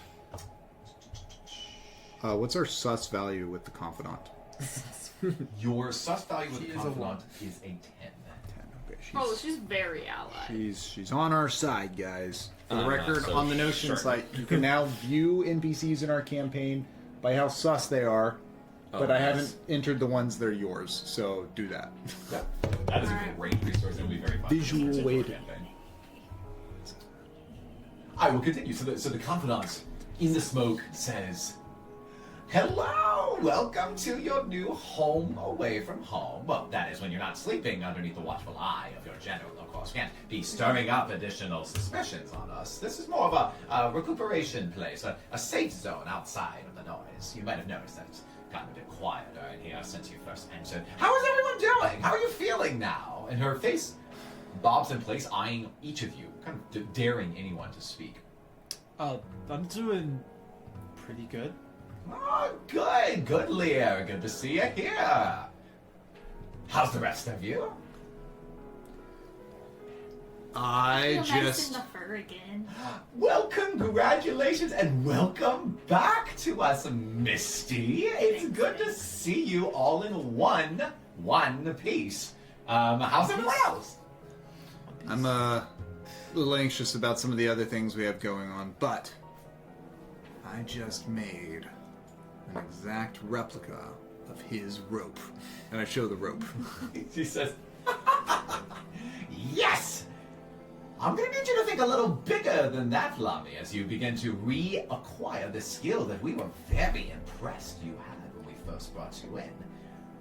We believed you to be an incredible asset to this particular team. Now, that's true of all of you, of course, but do sharpen that. I hope it's a lot sharper than this rope you're holding in front of me. How's everyone else feeling?" How long has it been since we got back from our memories?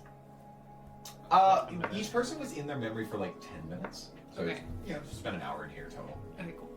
I'm not like totally back yet, so I kind of just like nod and make sure my face is dry.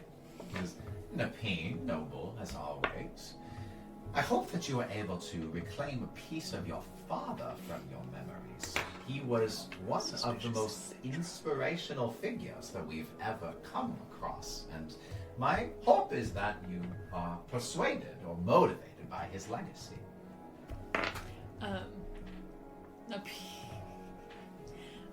Sorry, Mitchell just put a sus value of like a whole bunch. Yeah. 100,000 for Belgrado. The Napine's kind of like another tear sneaks out and he kind of continues to nod. Yeah, let's see what she thinks about that. She nods gently and then turns to Rai.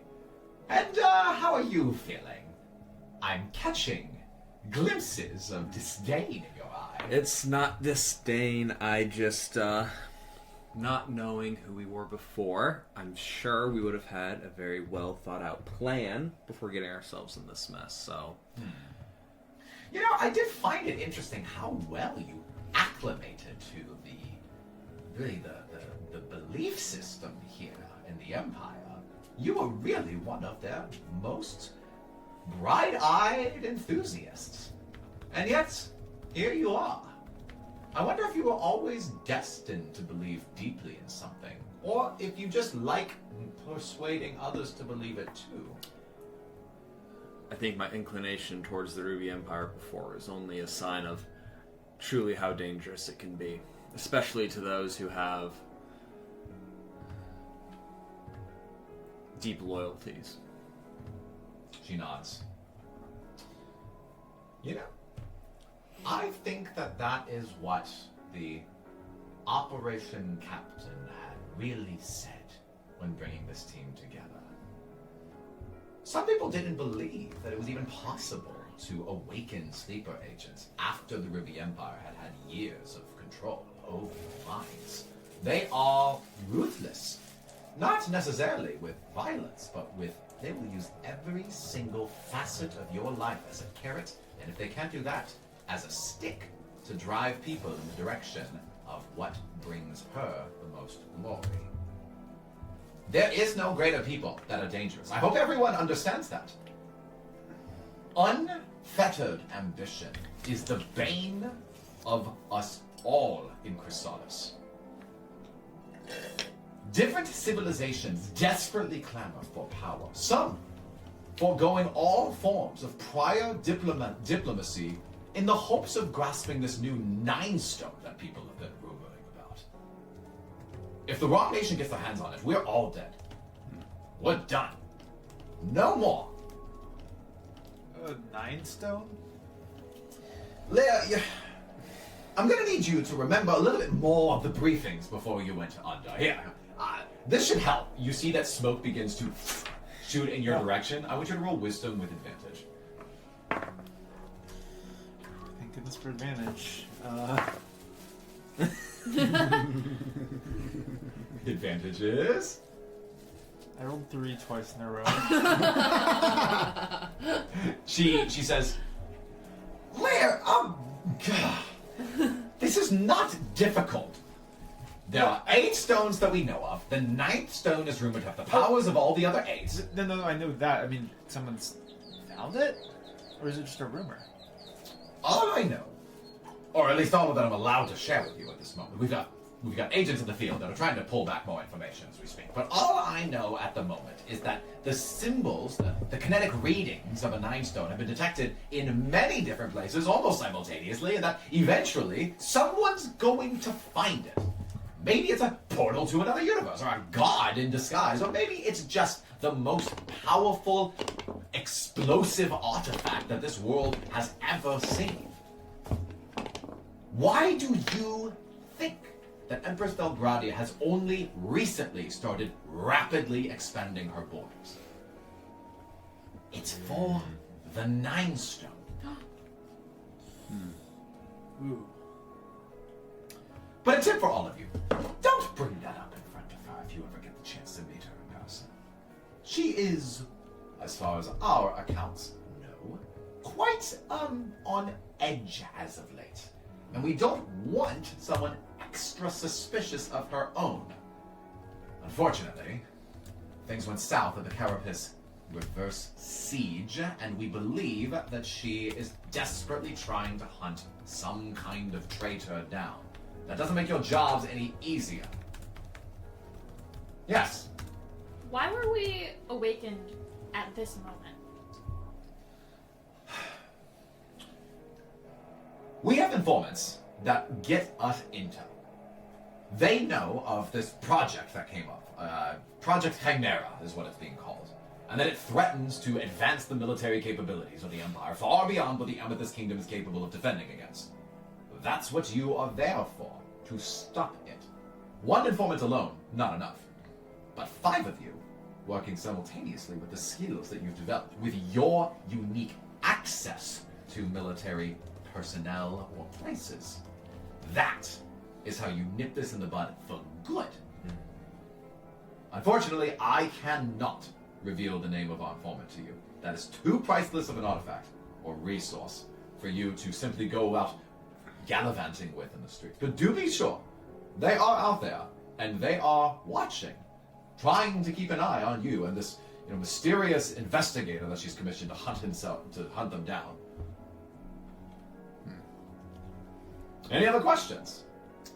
Does the Ruby Empire have any way of knowing when you come hang out with us? Well, if the spell cast on this safe house is of any use, there should not be any way for someone to actually hear what is happening or detect any traces of magic here unless they are granted direct permission by yourselves or from another plane of existence. But if they are, if other planar beings are in fact meddling in our affairs, then we have bigger things to worry about than the Empress.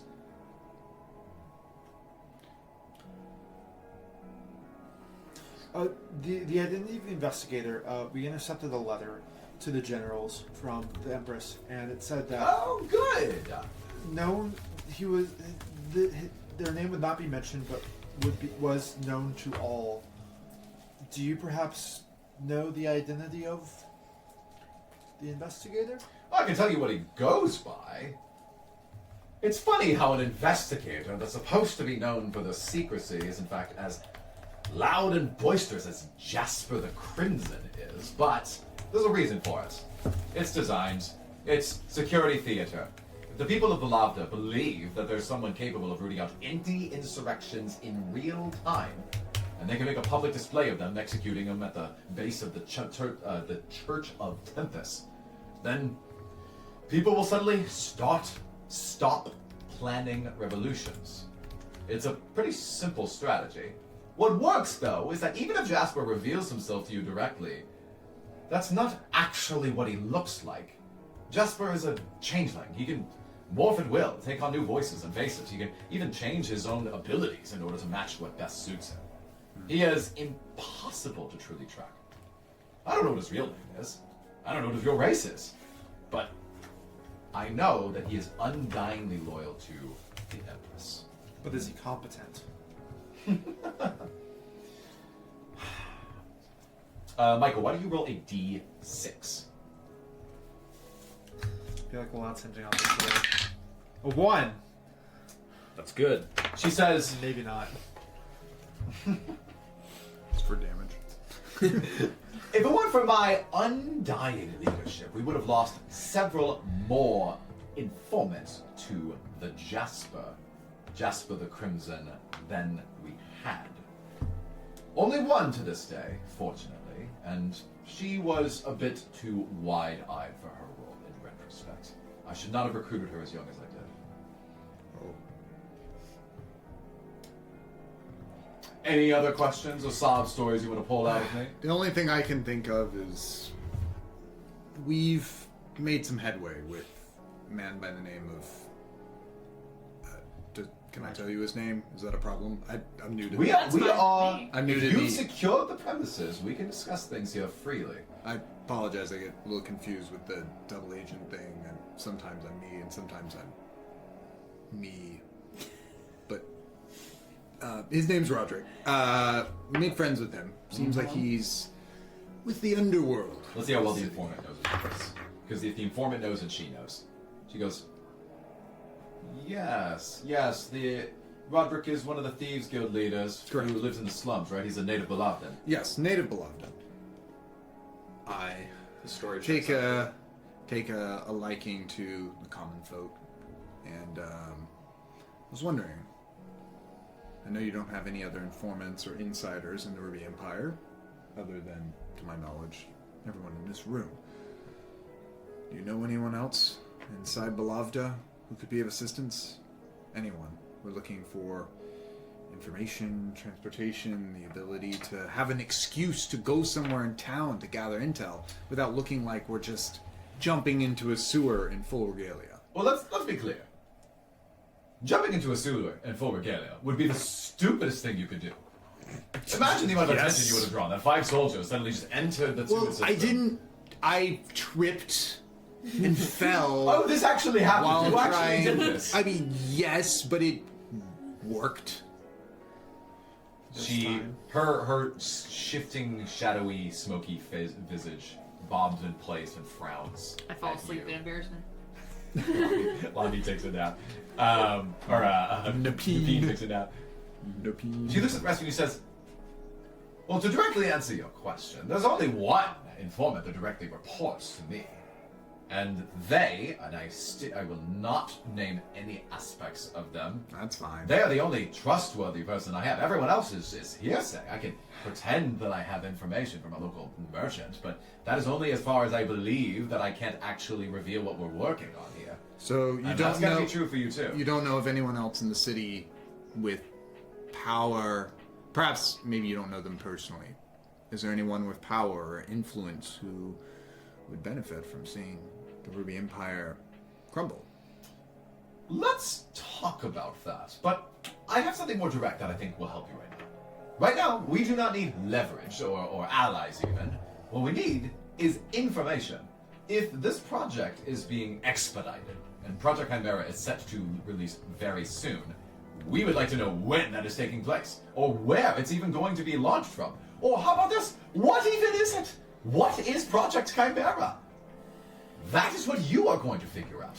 Because unfortunately, our informant can't quite get into the royal, I should know the name of this so you can... Oh yeah, okay, cool.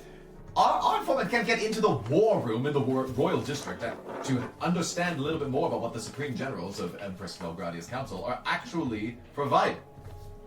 So, your first mission, and the most timely one for sure, because we don't know if this Project Chimera will launch tomorrow, the day after, a week from now, a month from now. Your job is to get into that war room and to figure out what is happening. There are multiple ways to get into the classified documents of the war room, but like any secured vault of military secrets, it always requires 2 generals' keys of access, simultaneously turned in order to reach their files. There are 5 supreme generals that report to Belgradia. Your mission, whether through bribery, extortion, pickpocketing, murder, or any escapade of your own disclosure, you need to get 2 of those generals to turn the keys, or to turn the keys in their place. But be warned, the war room of the royal palace is surrounded by guards. Finding the right time of day is the hard part. Getting the keys is the easy part. So I suggest you start with the keys. She then proceeds to say, 5 generals. Most of you know one of them fairly well, General Tarkus, the dwarven commander of the cavalry, and several other of the foot soldiers. How much do you know about the other 4 generals and their goings-on from the day to day? Yes, Leah, you don't have to raise your hand. Oh no, this is Michael raising his Oh, hand. Michael, you can raise How your much hand. do I know? Yeah, so we're going to give all of you an opportunity to roll for these 5 generals separately. So one of the generals is the Master of Scouts. I'm going to give nobody advantage on that, but one of you can roll for them. One is a siege engineer. I think some of you might be interested in that, maybe Lear. But another one is an arcane warfare specialist, which actually sounds more like what Lear would roll for. And the final one is an infantry commander, just a traditional foot soldier general. So each of you gets to pick one that you're going to think about, and I'm going to let you roll, and you'll get some pieces of information based on that. Can you say the first, 2 again? Yep, so the first one is a Master of Scouts, Reconnaissance, and Ranged Warfare. For what it's Okay. worth. The next one is a Siege Engineer Specialist. The next one is an Arcane I'll do Warfare that Specialist. first one. Cool. And then the last one is an Infantry Commander. If you can convince me that you would have been interested enough to delve in the workings of that general, maybe you'll get some advantage on this. I'll roll for the siege engineer here. What am I rolling? I'll roll Wait, for wait, Arcane don't roll. Warfare. Oh, I'll roll for Arcane That Warfare. doesn't count. I don't know what Cool. it is. So what you're going to be rolling is history. It is your understanding of the military machinations of these particular generals. roll a d1. So, it is history. You can go ahead and roll for the respective general that you declare before you roll. Arcane Warfare. 9. Cool. The first one that's... Oh, are we doing them all at Are we once? doing or are you just doing Scouting. Yeah, scouting person? and reconnaissance. Yes. Are we rolling with advantage or not? That's Go. 15. Yeah, Misty. No advantage. Siege engineer. That is a nat 1. Oops. What's the I last mean, it one? wasn't really The my last one division. is just infantry. an infantry general. He's like a strength and conditioning, like Right, strength and that fitness. Get a 2. Who would you like to? Yeah, I Who gave would you you some like to already. roll to figure out more information about? So we have There's the no Master of action card. Scouting, we have the Siege Engineer, we have the Arcane Warfare Specialist, we have an Infantry Commander. And then you have a cavalry commander, but he's your direct. But it's Tarkus, so you So- kind of already know. Hey, where are you taking notes? I want to know more about the scout. Yeah, you can roll for Scout. scout. Roll for Oh, this is just in my personal notes. What do I for roll? Like, Session is it- notes. It is a It's history 20 check. history. Oh, nice. We could do And a for what it's short- worth, we can do a Lear, short note. I did add your proficiency modifier. I just not. I apologize that Okay. it's kind 23. of Gotcha. it's. What's that? 23. 23. Very good. Okay, so, I guess, because I did not make y'all coordinate to start. Oh, I guess no one rolled for the. Yeah, Did someone West rolled for everything. History. There are only 5 of you, and there are 6 generals, though. Oh, I guess no one rolled for Tarkus. Yeah. Okay, cool. Oh wait, I thought Tarkus. Okay, wait. So there's scouts, / ranged, arcane, siege, infantry, and then cavalry. Oh, you're right. There are 5. There are 5, including Okay. students. I misspoke. Okay, so here's what this is, and this is really important because anything that you don't recall just from your time in the military is stuff you're gonna have to get into the streets and scrounge up yourself. These 5 generals, they each have their own responsibilities. These responsibilities often take them both into and out of the city on a daily routine. You can think of this as their schedule, from morning to midday, afternoon, and evening, of the places they go to and where they like to spend their time, whether at work or maybe even in their leisure. If you knew them particularly well, you might know all of the places that they like to be. This obviously gives you lots of opportunities and information for your plan of attack, so to speak. If you don't, then I'm only going to give you snippets of it. Okay. In hindsight, what I should have done is produce a 4x5 grid that would allow you to fill these things in. It's a little hit list puzzle. But I'm going to trust y'all to sort of draw it out on paper. I do recommend that it is a 5-column, 4-row table. And as I'm listing some of these things out, I'm going to fill in pockets of the information based on how well you rolled. Sure. This will tell you what they do during the Do day. they have really oddly specific routines? Yeah, they're extremely I predictable. drink coffee with a blindfold on at 2 p.m. Such a great sketch. It's a really good sketch. Oh Anyways, man. Okay, so but 5 columns, 4 rows. just for the 4 times a day. I'm I guess making 5 it- rows because you just need the names. Grant eating I'm the making it a whole notion. watermelon. Yeah. And for what it's worth, I will paste this afterwards, but I will have to delete any of the things that. Can we get some? Can we get some oceans music? Can you get us some? Oh, we're getting to Oceans, some heist territory. Yeah, that was on Michael's playlist, and We're stealing keys from people and trying to remember their responsibilities and routines to identify a possible place to. Nice. let's do the. It's like the bonga. It's like the bonga or conga drums and. All right, let's Yeah. play a game. Let's play ball. So Let's do it. first, let's talk about General Tarkus. He's the dwarven commander of the cavalry. His specialty is cavalry tactics and mounted warfare. You know that his personality is that he is disciplined and a traditionalist with a deep respect for martial prowess and the bond between rider and mount. That is his. He's also the leader of the Reef, the Ruby Yeah. Imperial Expeditionary Force. Great. I mean, So, I will give you. I will let Lami roll once for him for free, given that he is your most direct reporting commander. that is a 5. Okay, so you're already going to know all of this because of you. You as a group will know this, but I'm going to leave some gaps here. In the morning, he is at the military barracks. So that's where this whole campaign started. So he's at the military barracks at the stables, and he inspects the cavalry units. Not surprising. At midday, you perceive that he goes to the royal district at the war room, where he must attend some sort of strategic meetings, discussing strategies with other high-ranking officials. You don't know what he does with the training with his afternoon. Actually, no, I'm gonna swap this. You do know what he does in the afternoon. Sorry, he goes to the training grounds, which are in an outdoor arena near the city, and and he leads advanced combat training lessons, Oh, nice. focusing on mounted combat techniques and unit cohesion. Cool. You don't know what he does in his evenings. Okay. I had 2 people roll for scouts, and I will Who? you both Napine and Oh, cool. Misty. And Napine rolled a 22, right? 3. 23? Right. So, this is General Alar. A-E-L-A-R. Alar. We'll soften on the L. She is an elven general and the master of scouts and reconnaissance. And espionage, for what it's worth. Her personality is that she is a solitary and enigmatic person who doesn't display many of her emotions or beliefs. She values intelligence over brute strength. And that's it. She lives a mostly quiet lifestyle. In the mornings, with the 23, you get it all. Congratulations. With the 23, she goes to the city gates at the watchtower.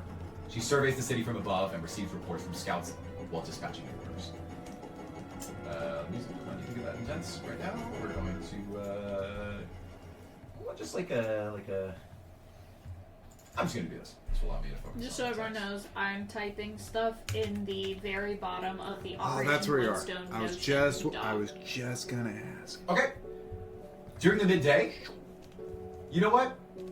Because two of you rolled, I'm actually. What did you roll, Misty? 15. I'm going to give you this one. She is especially hard to pin down. It turns out that the two of you happen to have taken an extra interest in or focused extra on what she actually does with her time. I would not have given this to you if both of you had not rolled. Well, she goes to the market district disguised as a merchant, where she blends in with the crowd to gather intelligence, listen to the rumors of the common people, and occasionally meet with what you would presume to be her informants or spies. This is General Alar. In the afternoons, she goes to the slums, and you don't know why. Hold on.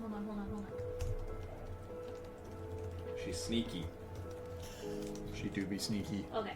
And in the evening, she goes to the Royal Library, which is in the Royal District, in a section of the library that you would know to be labeled the restricted sections.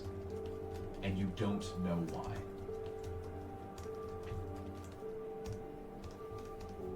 I mean, because she's sneaky. I don't know. Always. She is enigmatic. She's enigmatic by trade. Next up, General Valeris, a human siege engineer general. What was the role on this? Spelling thing? Valeris. It was that one. Oh, was it one? Yeah. Okay, Are cool. you serious? So, the enigmatic scout leader, you've got a pretty good read on from all of your time with him. And just a normal human engineer. It's like, what does he do? I think really... He's inside studying all day. I think really you find him so boring that nobody cares. Nobody wants to know what he does. So, here's what I can give you. Flinging a flaming ball from a few hundred yards away is hardly the Here's sign what I of can give you. courage. At some point during the day, he goes to the science lab. At some time during the day, he's in the military barracks. Shock. And at some time of the day, he eats food. And at some time of the day, he is near the city walls. Wow. Helpful. What district would you be now? That is just the walls, Right. just around the city. I would You don't know what part of the walls. I would argue it's most likely. I apologize, guys. I feel like I'm really letting the team down. I met the guy like 5 times. I think if I had to guess, he's probably at the barracks at the beginning of the day. But I'm really shooting in the dark here. Perfect. You see, That is actually you see the legitimately what I confidant, think, but you see the confidant roll her like smoky eyes, and she's like, "Oh, great, we really got a crack shot team here. You're supposed to be spending the last 2 to 3 years learning the inner whereabouts of all of these people.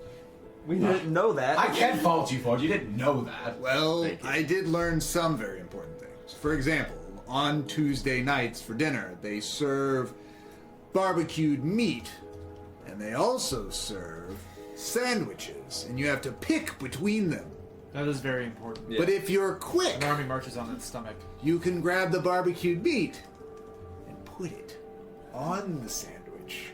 Barbecue barbecue sandwiches on Tuesday nights. I didn't even that. Weem and I have really been trying to popularize this, and I think it's quite delicious. Yeah. Genius. You see this like smoky head dip downwards. It shrinks into a smaller version of itself, and so you can almost not see her face. And then when it finally lifts up again, you hear her go, I am so scared for all of your lives and well-being. Surely, If you give me 10 minutes, I'll make you one using my new forge. I'm not eating anything that you create out of magic. You're lost. Partly because I can't eat anything at all right now, and partly because you don't make real food. It tastes real. Great. Then create something real tasting to the general. Fine. Maybe we make it and give it to Villaru. Valeris. It's Oh, General Valeris. Valeris. Right. I just. Look, I made it into the cavalry. I didn't make it through Fine. basic training for siege. Fine. So Whatever. Fine. Maybe your ignorance is charming or disarming in some way. I'm not sure. I thought you were supposed to be like the smart engineer of the group. I have No. engineering connections. I'm sure it won't be hard to find out. see, Lear will Yeah, connect thank us you, to. Lear. Lear will connect us to Valeris. Valeris. Say Valeris. Valeris. Is that Valeris with an AS at the end or an IS? It's an I. It's an I. Great. V is for That's really important very when we give big the gift basket. We spell his name correctly. Yes. weapon. Okay. It's a Great. mnemonic. How about we continue? So, I'm gonna move to the next general. Unfortunately, you got some gaps there with Valeris. But General, Some gaps. My table's in. the next one is General Myrna, Myrna, who is a tiefling, and she is the arcane warfare specialist general. Great. She is what it sounds like. Her entire job is to think of every creative way that mages in the military leverage their magical capabilities for warfare. This can be the creative use of conjurations, like the creatures that are used in battle. It can also include the application of powerful spells in moments of impactful quantity in combat, like what you saw at the beginning of last fight. I would argue... Who rolled for this? Would you roll? If we're adding my proficiency bonus, I rolled a Not on that one. 12. 12. Okay. I'm actually not going to give that to you. Never mind. You have to figure it out yourself. Great. So here Sounds is nothing. a little bit of what you know of her personality. She is intense. She's hard to work for. She is fiercely intelligent and often a little belligerent. She believes deeply in the power of magic to win literally every battle. If she were in charge of, the Manhattan Project, she would drop that bomb as soon as she had one. So that is if that gives you a picture of who she is. She's the Harry S. Truman of the... I'm kidding. Sure. If you A little history joke for those of you. So Follow with a along. 12, I will give you this much. Great. You know for sure that during the midday she's at the science lab as part of the Arcane Research Division. She actually works with some of the seniors in your auxiliary corps, which does not necessarily include Syndra, but would include Greybeard, among others. So she is presumably overseeing experiments with magical artifacts, trying to see their applications. Other than that, you know that at some point during the day she's at the training grounds, but specifically training combat mages. So these are your warcasters. And What's time of day? Afternoon? what did I say? I don't know. You We said don't know. At some point. No, you said midday. I'm pretty sure I said at some point. No, during okay, the so day. midday science lab at some point is... Yeah. combat Oh, mages. sorry, I understand. Yeah. There are only Do I know- 4 times do I- a day that At count. some point. Do I know each day? where, or is it like in the also... You know where the training guards are. Okay. And if I say a location, just assume you all know where these places are. What I'm revealing is when they're there and what they're doing. For the internal logic of the puzzle, I'm assuming 2 can't be in the same place at the same time. For security purposes, of course. There's nothing to indicate that. Great. In fact, you would presume that they would have to meet together in the war room. For Maybe Tarkus and Ayla are going on a date. At night, because we At don't know where night. they're going. If I roll, At the library, if I and roll it's actually labeled restricted. crazy high, and I'm not going to tell you, obviously, that is classified information, then they might like each other and maybe are dating. This is the tea we were here for. Forget Project Chimera. We are setting these generals off Yeah, with that's each what I'm other. here for. Wait, who are you talking to? Who are you mentioning here? Myrna and Alar? Oh, I was mentioning Tarkus at Aylar. Yeah. That's far funnier, and I'm going to do that. Okay, so I guess I'll do this way. Cool.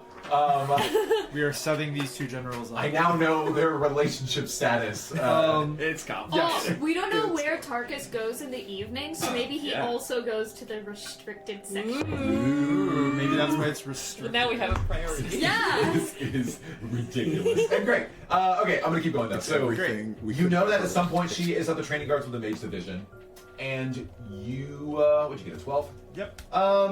She has to go to the arcane library in the royal district at some point. So there's a library there. It's the arcane library. In terms of locations, that's pretty close to the restricted section of that same library. Yeah, Great, it is. great. Cool. Next, and finally, is General Kargan, the Orcish infantry commander, who you rolled Nice. for, right? Spell it. K-A-R-G-A-N. G8. K-A-R. K-A-R-G-A-N. Tarkus, Aylar, Valaris, Rye, what'd you roll? By the logic of the dice, I know twice as much as Lami does, because I rolled a 2.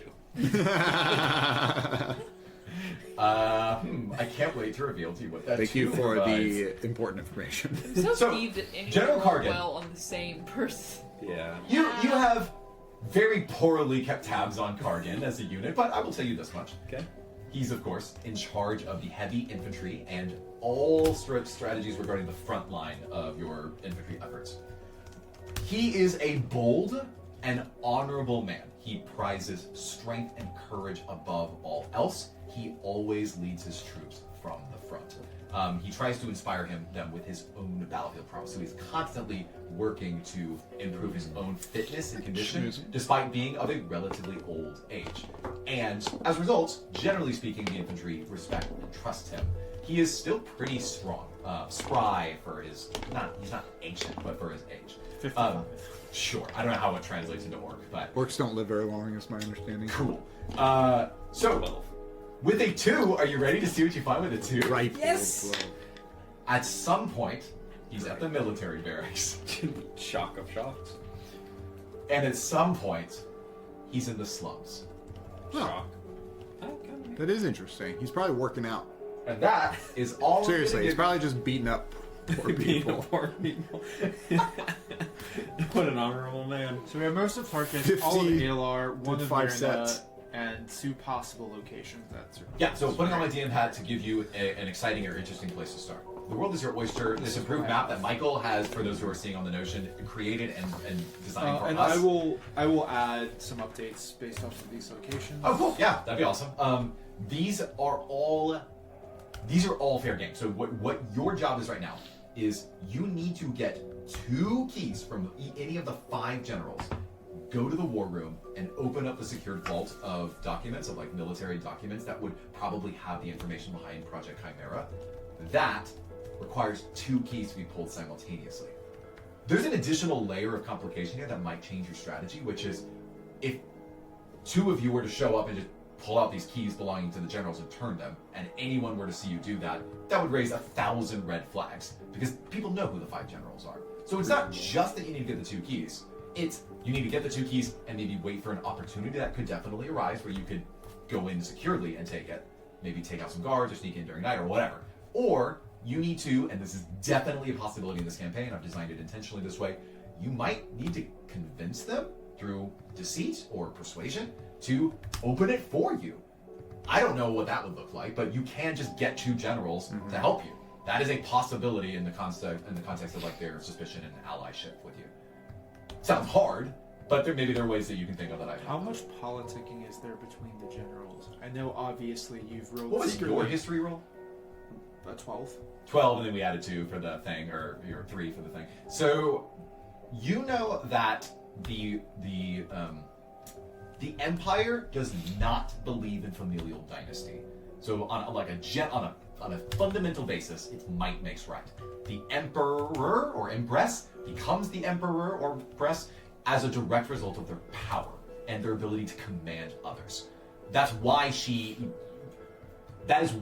maintains control over the King of Dragons, is that she's able to write it as a direct result of her demonstrated power in a ritual that you don't know anything about. Great. She went off and proved it. Now she's King of the Dragons, or Queen, or Empress of the Dragons. That is one way that she was able to prove herself worthy.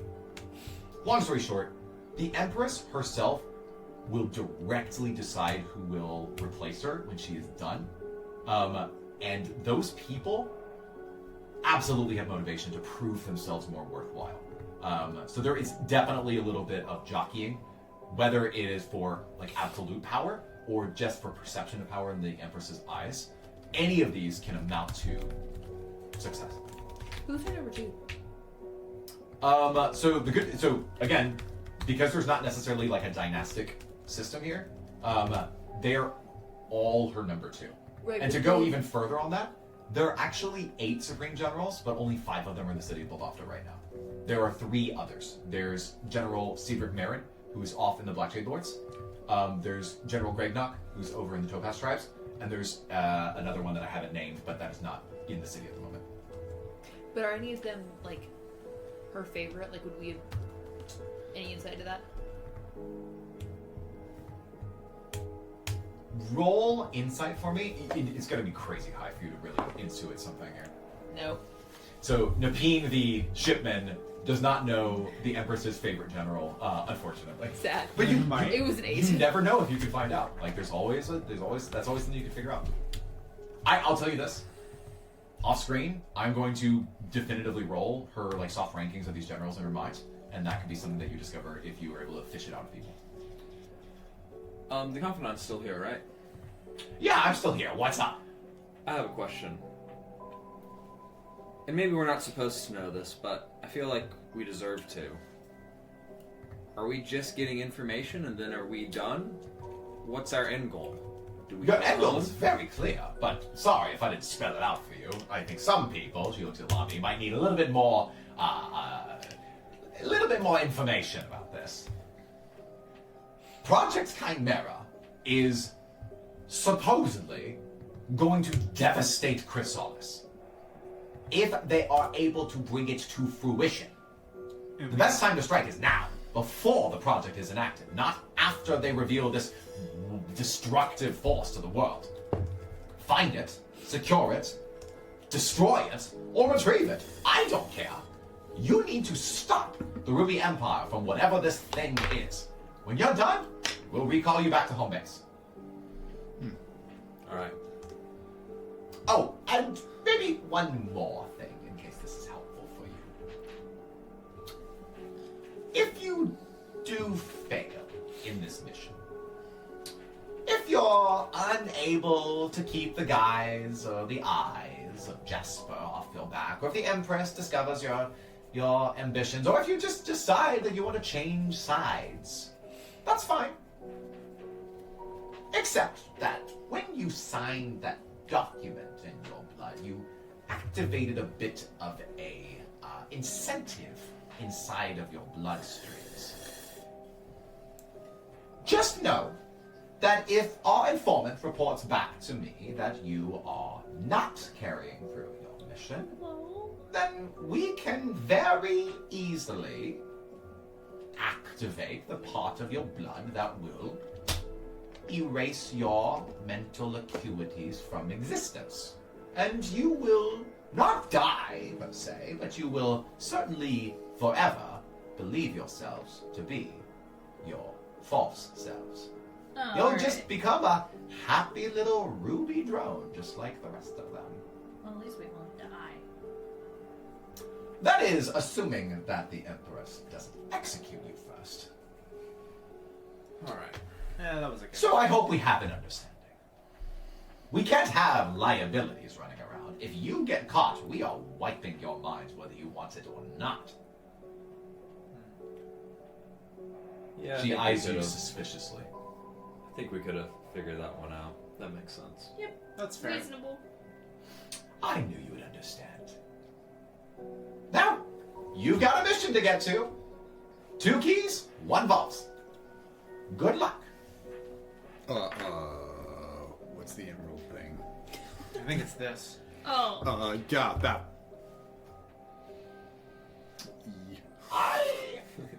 I appreciate your enthusiasm. Mitchell is holding 3 fingers across his face to make an E salute. I like it a lot. Emerald. Egalitarian. I appreciate your enthusiasm. I recommend you not building the muscle memory of saluting in the wrong way when you're in the Ruby Empire. Keep those red ruby suns rising, after all. Ew. That won't be a problem. Exactly my thought. See?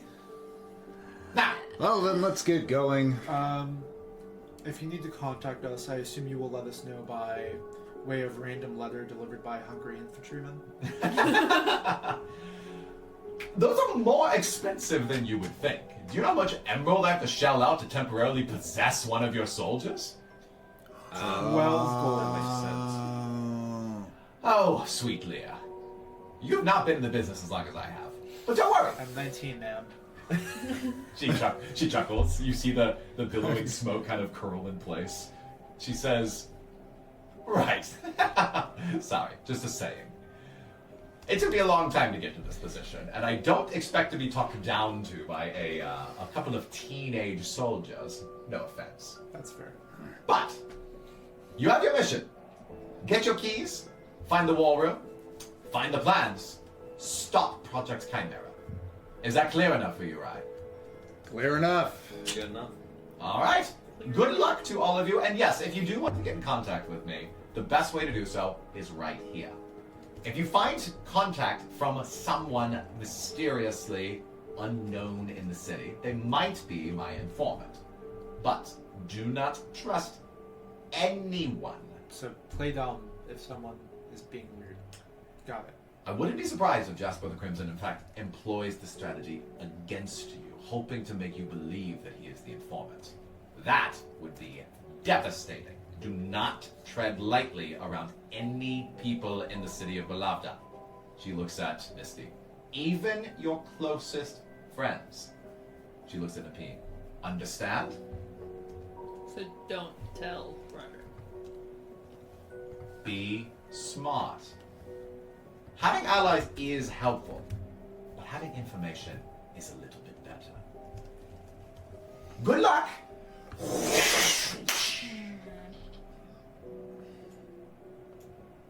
The party is now alone in the Phoenix Safe House to plan their next move. Alright. Alright, I think maybe I So- might be able to influence Myrna? Maybe. There's a move I pulled in the battle that could have revolutionary effects, and it's not a spell everyone has, it's mostly just us in our Artificer Corps. But I was able to sort of catapult back some of those big teleport cannonballs, and I think if I can write a good enough report about the effects of the use of the catapult spell in battle, she might take notice of me in a positive way. And give you access to the war room. Maybe not that far, but close enough to lift the key off of her. Possibly. Easy. One of the things I've been wondering is what are they talking about in the war room? If we have any reason to know what the next discussion might be about, we might be able to Yeah. slip in with the general as a I can protege who has a vested interest in the conversation We or could information to bring.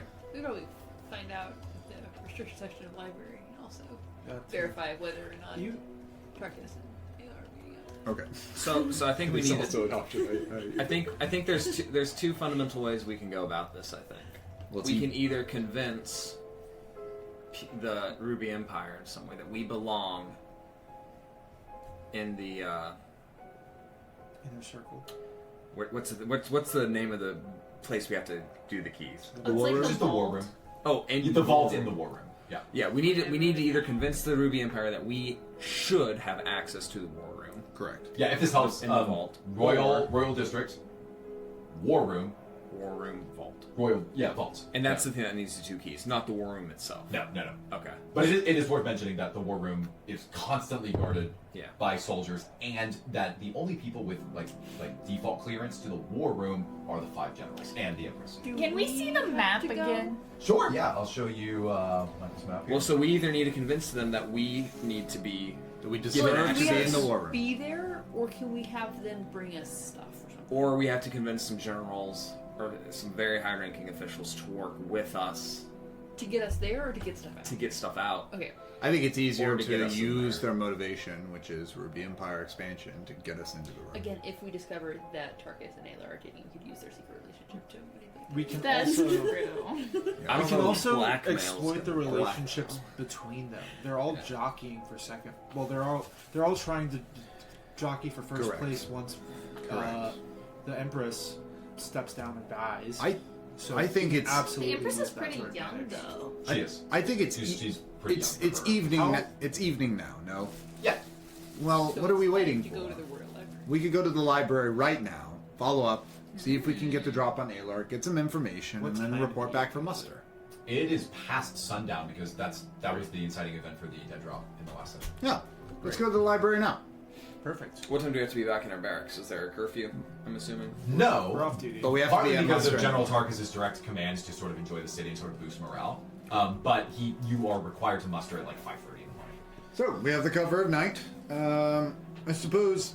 And y'all what do technically we had do? long rested since your fight earlier. Correct. Yeah. Let's go over to the library. Level up though. I apologize if my bent towards just leaping into things gets the better of me, but I'd say we just go to the library. Yeah, I Libraries like are that. only moved tonight. We might as well go see what's up. Let's do it. So you go to the library, huh? Yeah, we go to the library. Awesome. One thing to note is we can also use. We know based on the letter that there is already suspicion, even suspicion of high-ranking members. Maybe we could convince some generals that another general, or maybe another set of generals, are actually treacherous in some way. I'll or be doing honest. something of- My first suspicion when she said informant was absolutely Tarkus. What That could be wrong. sorts of things are in the arbitration section of the library? Yeah. Well, unless y'all make any stops or decide to do anything else on the way there. Let's do it. Oh, We're first- going. The first thing that's going to happen is a random encounter. Nice. When you're running through the city, sometimes things just happen. And Yes. this is an absolutely random. Give me that random in encounter. terms of how I resolve these things. I use a system that I call triple D20. So Snakes. you were walking from the Big your snakes. house, the Phoenix safe house, to the Royal District. We'll say I put the Royal Library right here. This is the library. Yeah, that's fine. It's Cool. very close to the I'm just softly Empress's keeping that in my mind. I will absolutely change the map to like right here. Like covering that building. It's I'll change the map up a little. Okay. But now I it's like cat need. corner. Can actually even put that there.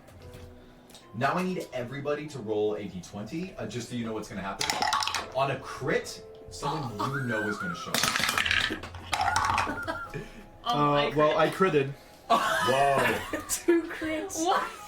Wait, it's the 2 generals that we know that are going to go schmoochy schmoochy. I mean, the characters that I Like pulled into this Cinderella. scene have to do with the role that I just Or made. theoretically Okay. mine. So, I did not crit. I rolled. I got a 2. I got a 14.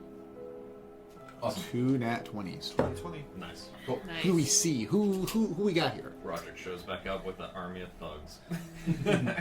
So as you're Coming to walking kneecap through, us. you're walking through the town square. Remember, you don't have much more time today to access the library before it's too late for you Correct. to get rest or to get to the library because it's going to close down. So Yeah, you don't have much that's time to correct. be here.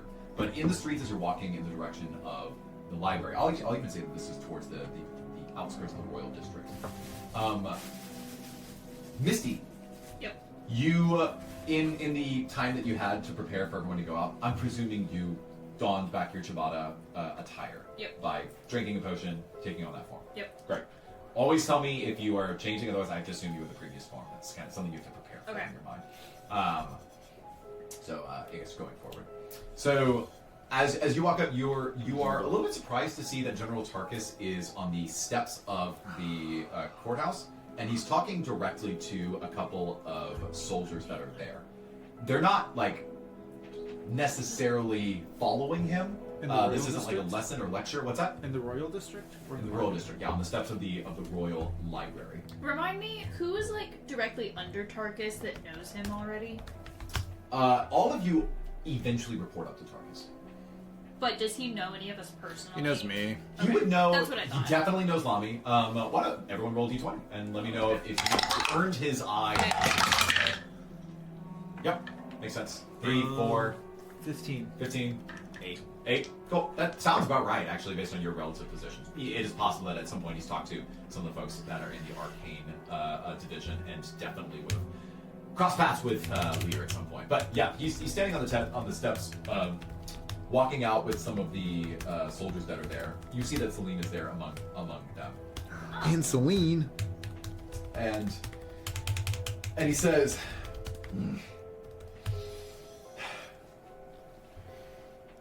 look, if you really want any advice as to the best possible books that you should be reading right now, try this one on for size. And he starts talking about some of the novels that he enjoys the most based on almost for no other reason. They're actually, I'm going to let two people roll history. I'm so invested in this. Mitch, I want Lamy to roll with advantage. Nice. I will also. All right. Okay. How'd you do? I got a 13. 10. Okay. He and 13 for the beat. Cool. So he's going to start listing a few books to some of the soldiers that are there. It seems like he's kind of saying, look, you need to go into the library. One of the best things you could possibly do. Get yourself a book that keeps you in the right mindset. And some of the books that he starts to list off with a 13 Napine, you infer that these are like thinly veiled allegories that serve as Ruby Empire propaganda. You imagine like an Omega Red, the Marvel Cinematic Universe, but for the Ruby Empire specific. You've got, a hero who loves his people, and he does brave things, and he sacrifices himself, and it's because of his love for the Emperor, blah, blah, blah, blah, blah, blah, blah. With a 13, that's all I'll give you, but you're pretty sure that he's kind of just giving people homework that is intended to kind of maybe bide their time and keep them in the right mindset until the next big move that the army's going to make. Celine, why don't we roll a d20 for Celine right now? A nat 20? Celine is psyched out of her mind. Wait, like good? Like she's into it? Absolutely into No. it. She's like, oh, I can't wait to finally get my hands on that new book. wow. I heard that they got a newer edition today, and I am going to read all of it, cover to cover, before the weekend is out. And she is eagerly trying to move herself into a position where she might get into the library before the rest of her fellow soldiers, seeing that they all just got the same recommendations. Okay. Cool. The rest of you are walking upon the library. We'll just go ahead and say you're far enough distance away to where you can hear this, but they don't definitely see you. Hey, And that you see this unfold. The rest of them are starting to move into the library. does it look like Tarkus has the key right now? Give me a perception check. You don't know what the key looks like, and you don't know where he keeps it. Didn't I sound will good. refrain from speaking. that is a 10. You see that he has almost all of his traditional military attire on, but he's taken off his heavier gauntlets and breastplate. So this is what a military officer does when he walks in town. It's might be in there. You have no idea. You don't even know what part of his body it might be on. You don't Wait. know the way that they carry keys So you said they were at City Hall, but they're in the Royal walking District. to the library? They're walking into the library. Okay. Yep. Does Tarkus look like he's going in, or is he just around?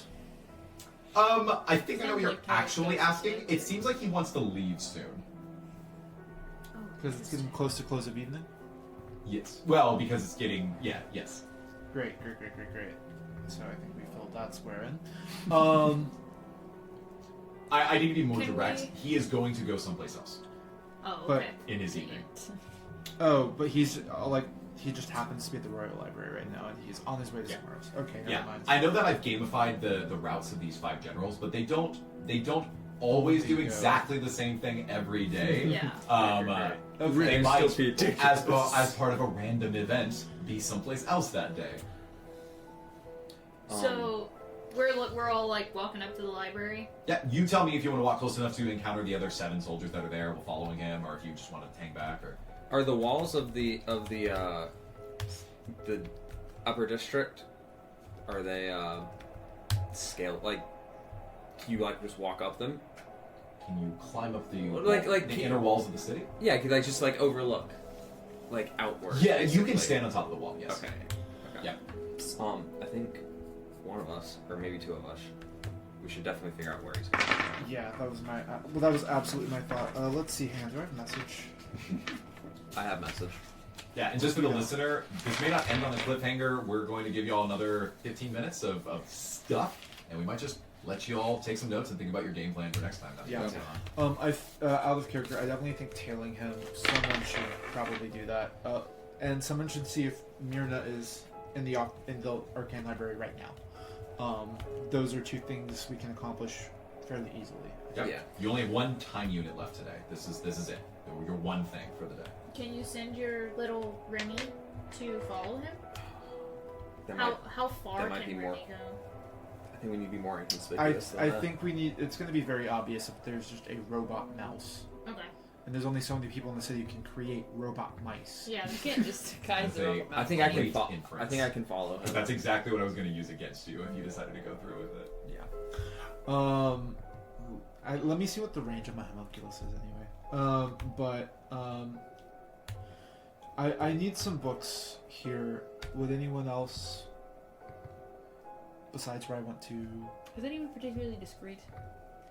I have a lot of stealth as. So, how does this work if I am Chibata? What? Just keep your Misty stats. Okay, I have a lot of stealth as Misty.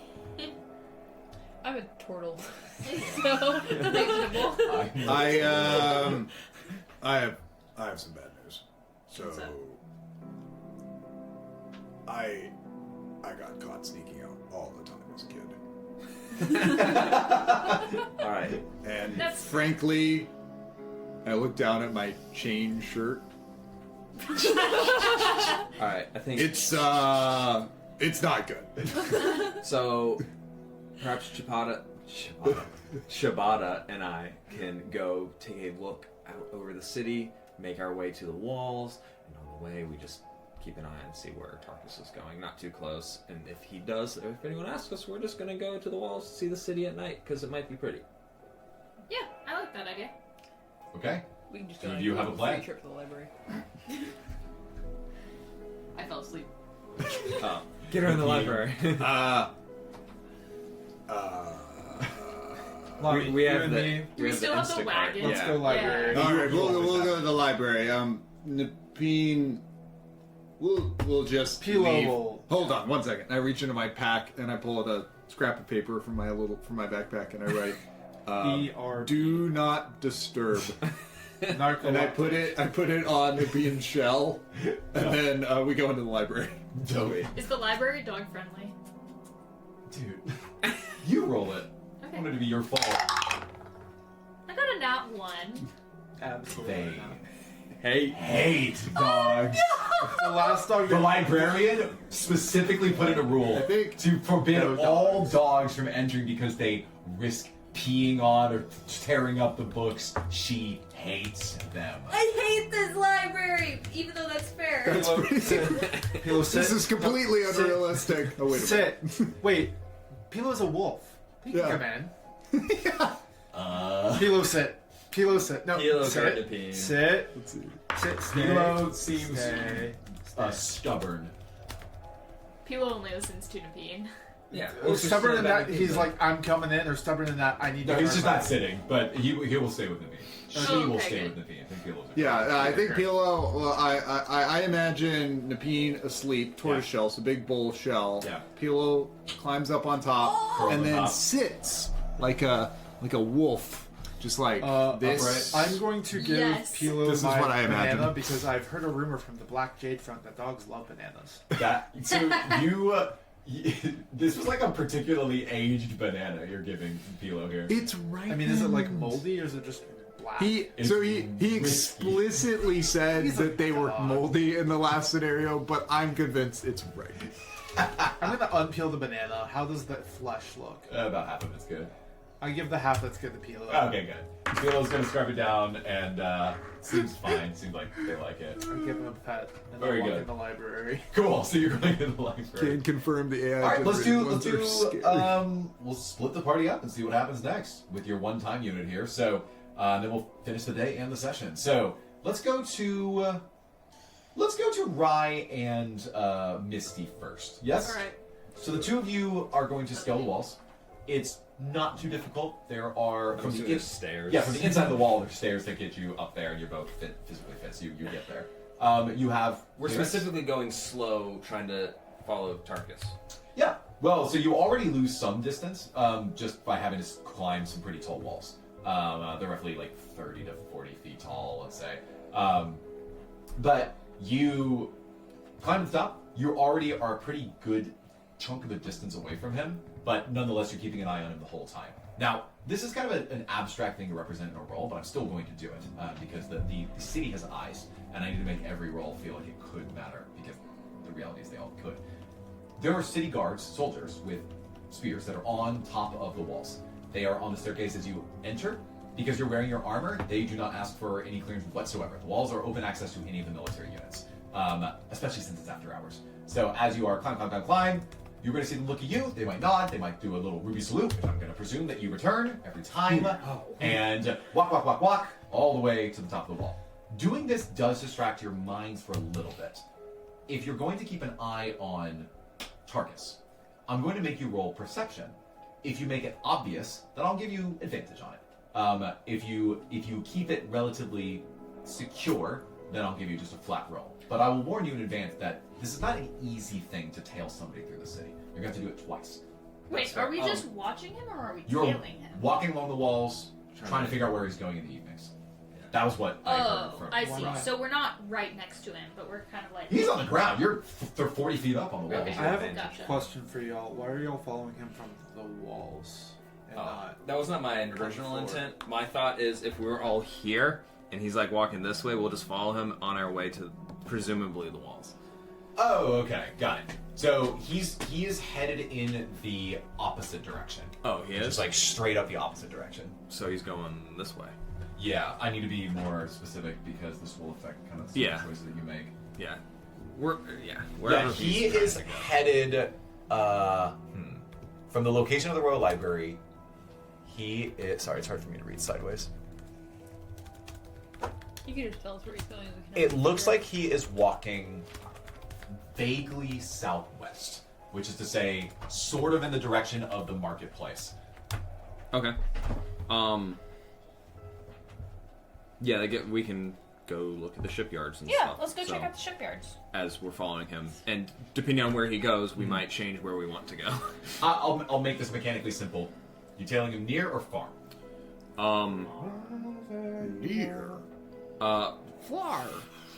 How good are you at stealth? And you can throw any X factor in there. You can say something special you do to try to help yourselves as part of So the I'm going to go ahead and cast haste on both of us. Okay. Just so if we need to move quickly, we can. Okay. You cast it. And then You feel yourselves quicken in pace. You find that you have a brief burst of time where you're able to move much more quickly, have more acuity in actions. yeah, and Ooh, I'm wait. just for the record, I'm going to do it twinned and duration, so it is Oh, nice. lasting twin for both of us, and then it lasts twice as long. What Yeah, does that- haste do to That our does matter speed? a lot. It doubles our speed. It doubles your speed and your actions. It We is each get an extra action. I'm gonna cast Long Strider on both of us. We are Y'all are speed extremely fast. The casting time of haste is only a minute. I think twinning it to 2 minutes really does matter a lot. Yeah. I'm gonna roughly say that his walk across the city to where I know he's going is 5 minutes. So Cool. are you doing it earlier or later? Are you gonna do it on reaction if you see that he might be getting away Yeah, from you? yeah, I'm gonna do it on reaction. This is the plan. You sort I of go talked about ahead it. and do mine because Long Strider's only one Cool. action. So it's really easy for you to keep pace with him. He's not running from you. Cool. Now, we're going to say that as a result of some of the things that are happening in the city, late into the evening, I'm going to roll just literally luck. There's like a moderate amount of activities. People are moving from one Yeah. place to another. There might be military units moving supplies, or maybe locals that are just going to the marketplaces to the south of you. At this point, I'm going to make you roll your first perception check that is tailing him. And unless you give me any X factor to make this more or less impressive, I'm going to say that you're the regular distance away. You're rolling flat perception. Yeah, I'm fine being regular distance away. Flat perception. I got a 13. I got a 2. Well, this is good. It's a good thing you have two people together. Misty, you are barely able to make out as he's tucking into certain groups of people. How secret-y is he trying to be? I don't think he's necessarily trying to hide from you. You notice that he starts tucking his way down, and then he takes a hooking turn to his right, which would be to the west. That's taking to the shipyards. Okay. I presume you follow. Yeah. Okay, last check. Unless you do anything different, I'm gonna make you roll one more time to find out where he's actually going in the shipyards. Okay. Yeah, I can't think of anything fast enough. Okay. Yeah, let's go for that. Cool. Now, I need you both to, this is for the first check, I need you both to roll stealth for me. And unfortunately, so you have the advantage of two people on perception. You have the disadvantage of you are only as stealthy as your least stealthy person. Yeah. Let's do it. Now, I'm rolling his perception with disadvantage. 'Cause he's I not got a looking at 10. you. I got a stealth Yeah, stealth. 18. Oh, cool. Okay, so 10. Yeah, I rolled a 2. Unfortunately, this is one of those campaigns where I can't roll like anything in front of the table. So That's I fine. am going to roll with disadvantage for him because he's not even looking at you. He doesn't know that you're following him. Okay. So, one thing, as we're far enough away to where we can talk to each other quietly, Yep. to where we're not super worried Yeah, about yeah, being this is all overheard. because you were moderate. You were moderate. You're clearly the more stealthy of us, so if it gets to a point where he is, like, in a very crowded spot, I can stay behind. I'll try to stay... Basically, you can tail him closer, I'll tail you further, and I can always, like, message you if there's, like, anything that you need to know of, hey, no, let's go ahead and just bail. Okay. I want to be talking to him about, like, if we can buy, like, if there's a fish market at the shipyards. That's why we're going to the shipyards. That's your cover story. Yeah, so I want to be, like, talking about it out loud, so it's like, we're just... Yeah, all the stuff at Walking the market through the district city. wasn't fresh. I don't So understand why. I they will would do telegraph this roll only because it matters mechanically for this. that. Okay. He's absolutely going to know of your presence. He rolled well enough with disadvantage to notice that you're following him. Now, Okay. does he believe that you're actually following him? Or if you're just walking in that direction, roll me a deception check. Let's go. Both of us or just one of us? Just, you're helping, so it's Yeah. with advantage, basically. I'll do it. Let's go. Tilapia. And go ahead and roleplay what this conversation sounds like, as he is going to roll insight against your deception. Oh, I rolled a 19, and we can just repeat that conversation of fish in the stupid market. It was none of it was any fresh. It wasn't fresh at all. Hopefully, shipyards. Yeah. I would Maybe imagine- ships coming back from That's night. what I would imagine. That's where the fishermen are going to want to sell their fresh catches. Yeah, they were probably coming in. It's getting dark outside. This seems like the perfect time to get some fish. Have Yeah. a great meal tomorrow. Awesome. We'll stop there. So he's not going to turn around at any point. You wouldn't have even known that he knew that you were following him, but I wanted to telegraph that. There we He is going to continue to his next location. Assuming you keep your same distance, roll perception again to find out if you actually know where he's going. I got a 22. I got a 20. Don't love it. This is not going to be hard. He's still not hiding from you, even though he knows that you're walking this direction. Whether he bought your lie, whether he even heard it, is kind of up to the jury. You see that he walks into a tavern. There is a fisherman's tavern that is on one of these piers that overlooks the water. The name of the tavern is Le Rat, and he finds himself inside the tavern. You hear as the bell clings as he opens the door and walks inside that he seems to be making an order. Point of information. Yeah. So you said that, are there multiple lay rot? You said it was a chain. Are there multiple lay rot? Yeah, no. I'll just name it differently if you put it somewhere else on the map. It doesn't matter what the name of the. Okay, well you said tavern is. Wait. logic would meet us at lay rat. Yeah, as that's well. right. Okay, so this is the same Lerat. Great. Okay. Okay, I'll move it then. Because you said it was in the slums. Did I say You that? said it was on Yeah. the docks. Yeah, we said it was by the docks. Yeah. Oh, let's you just. did? I'm just gonna Okay. retcon and That's say close the enough. shipyard Great. docks. Perfect. Shipyard We'll docks. change it. There you Okay. Shipyard docks. Love it. So he goes inside. You're on the outside of the building now. Are there any other like shops and stuff or like open fish markets? Why don't you roll luck? I frankly think that's enough of hell, like going in there might be 3. suspicious. Nope. The The only people who'd be open right now are really just like tradespeople who work with fishermen, and you don't have any business with them. They're not Alright. like open shops and restaurants. I mean, I we think- could go in there and just order something. Like, we have money. We could just get fish. Like, we could just Yeah, get we're already here. since there's nothing out here, we might. That seems like the only place inside that would have some fish that we could get. Yeah. Let's try. Because it might even like if anyone didn't see us. Yeah. I'm gonna roll something, but If anyone if anyone did see us super quietly, if we just got here and then just immediately turned around, then That's someone fair. might be following us. So I say we go in. Maybe we see if they have anything that we want to buy. Then we just have a drink or Yeah. something, and then we go meet back with everyone else pretty You quick. hear the voice of Lear in your head. I want tilapia. I think Lear wants to walk. Yeah, I think so It just too. seems like that kind of guy. okay, Yeah. we'll say unless you choose to Alright, do anything different. Let's do it. Yeah, you let's walk go in. into the I store want some fish and beer. as the You haste. bring the ping and pillow a doggy bag, they'll be your Ooh. best. Kilo, You're getting half definitely an animal wants for So, fish. so we were Fish like jerky. sent by the team. Yeah. we're just like grabbing everything for the team. Yeah, Fish jerky. so it's worth mentioning that as haste expires on your bodies, you feel like a wave of lethargy come over you. You're like, ugh, okay. And then a few moments later, you're able to like shake that off and kind of right yourself. No major roll required. You enter cling, cling, cling, cling, cling, on the inside of Le Rat. There's a symbol of a rat that has been slightly cartoonified that's drawn over the top of a wooden sign that hangs by hinges as it creaks. And as you enter, nobody greets you. Nobody says anything. People are. It's pretty. It's actually, well, it's for always.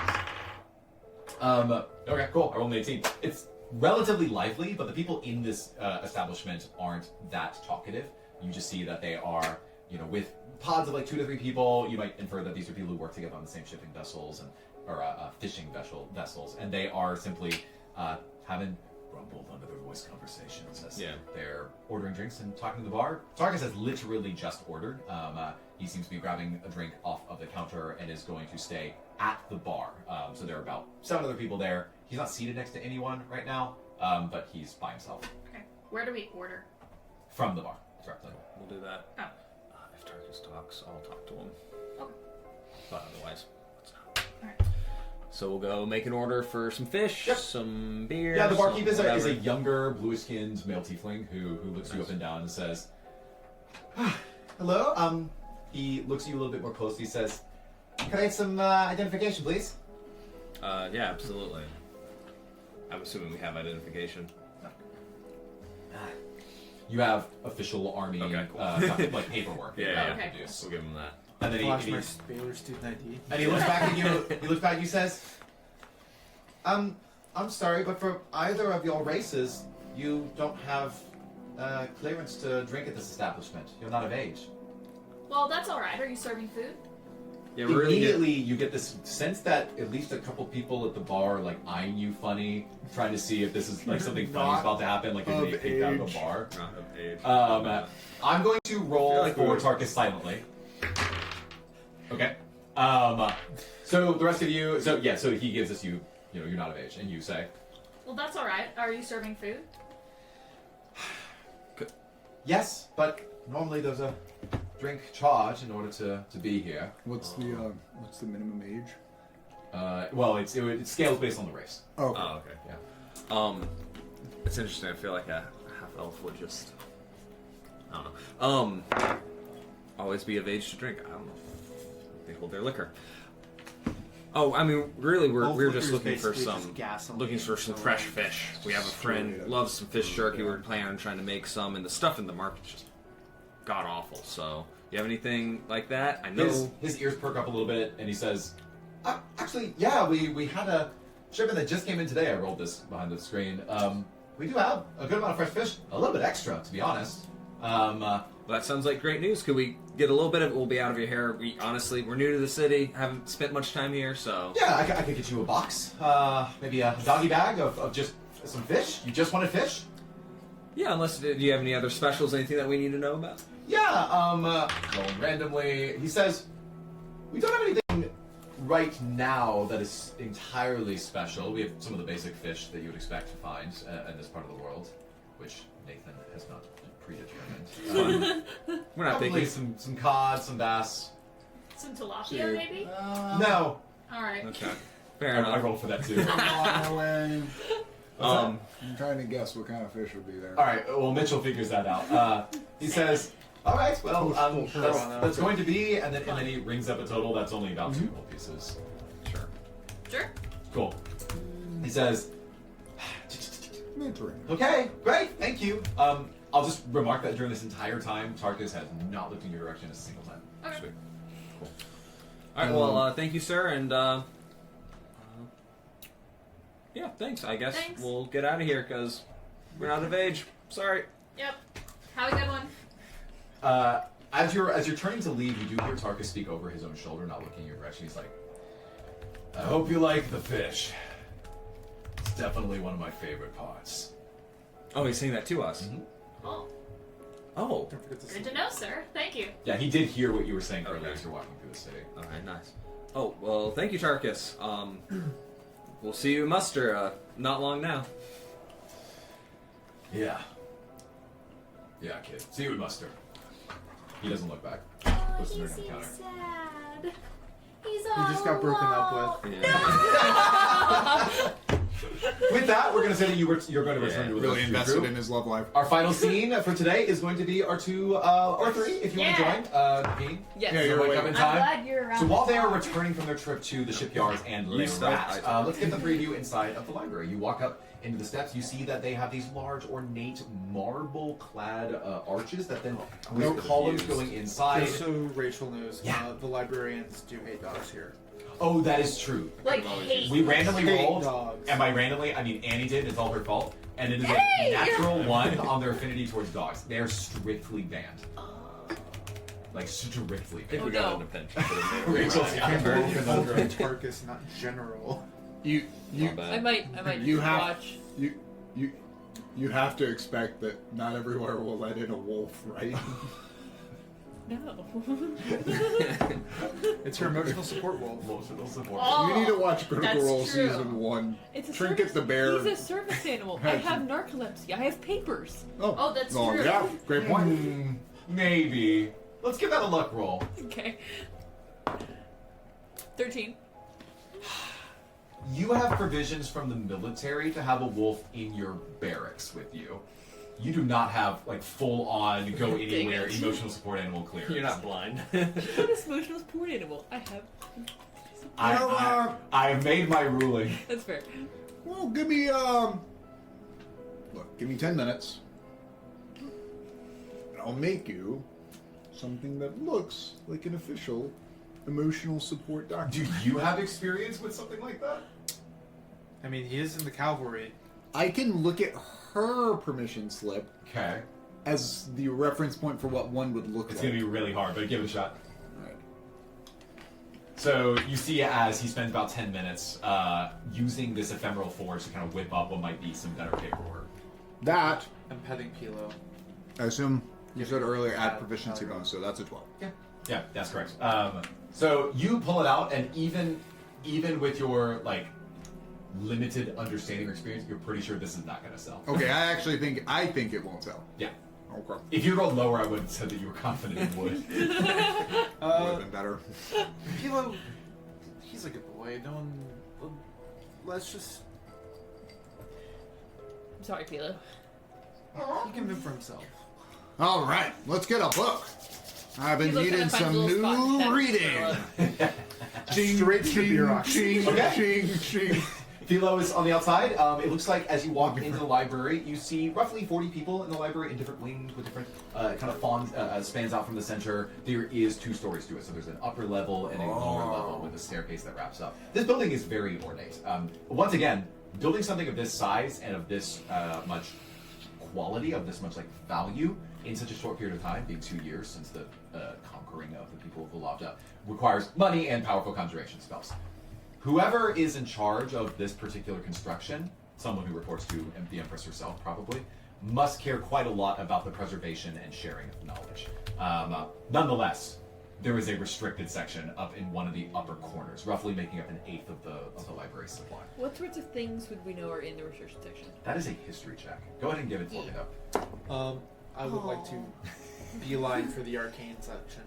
That is also in the restricted section. I rolled. Yeah, a well, so to be 6. clear, there's a basic arcane section, which I'll just tell you now, it's not going to interest you very much unless there's something you want. But the good stuff, the stuff that you predict Myrna would want to be looking at, is definitely in the restricted section. What I'm imagining visually is this old, burnt down Cincinnati, Ohio That's library. That's what I'm R.I.P. imagining. Cincinnati. I like that. That's much cooler than what I had in mind. I'm sure the current one is probably some stupid brutalist concrete I piece of would like. I rolled a 6. Actually, So I you, wanna. I'm gonna Yeah. to respond to Napim. You could infer that the restricted section is restricted by members of the leaders, like the elite, which in this case is the military generals, because it probably has to do with military stuff. Stuff that you wouldn't want, like you wouldn't put in a public library how to build a bomb, right? Like detailed instructions for someone to just pick up and use. This is in that same vein, but of a more militaristic or weapon arcane-minded set. I would like to maybe investigate the arcane section that is not restricted. Sure. See if I can find anything about the catapult spell specifically. Yeah, let's do this. So just to clarify, I'm going to give y'all roughly 30 minutes total before the library is beginning to close. This is sort of your evening block. If you do this, it's going to be half of that time for you. That's fine. My thought is we can just see if anyone is leaving the library. Because if the library is closed, I mean, yeah, I guess if you're a general, you can stay if you want, but like, she has to sleep too, right? Well, what if we pan out and make sure that there aren't any other ways to leave? Oh, So are the three of you discussing this in the entryway to the library right now? I assume this is talking strategy. While we're talking strategy while he's characters Oh. have to discuss this in. Yeah. And Okay. in this campaign, I have to be a bit of a. Is there a librarian? I like that. What's that? Is there a librarian? Yes, there is. Who am I talking to? Is this a ma'am or a sir? So you see that there is a woman who is human and has short brown hair that she obsessively brushes to one side out of her face. The bangs continue to get in her eyes. And she regards you with like a relatively low degree of enthusiasm. Excuse me, ma'am. Yes. A short while ago, before we left for the siege of Carapace, I checked out this book, and it has been quite a treat. I would like to return it. I give back Birok. Why do you roll luck to see how much she likes this book?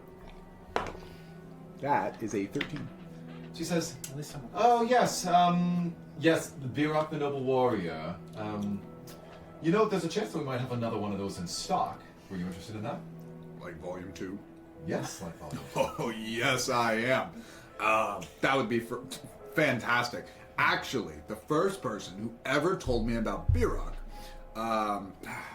well, I heard about it through fighting in the military. She begins eyeing through your book as she prepares to produce the return stamp.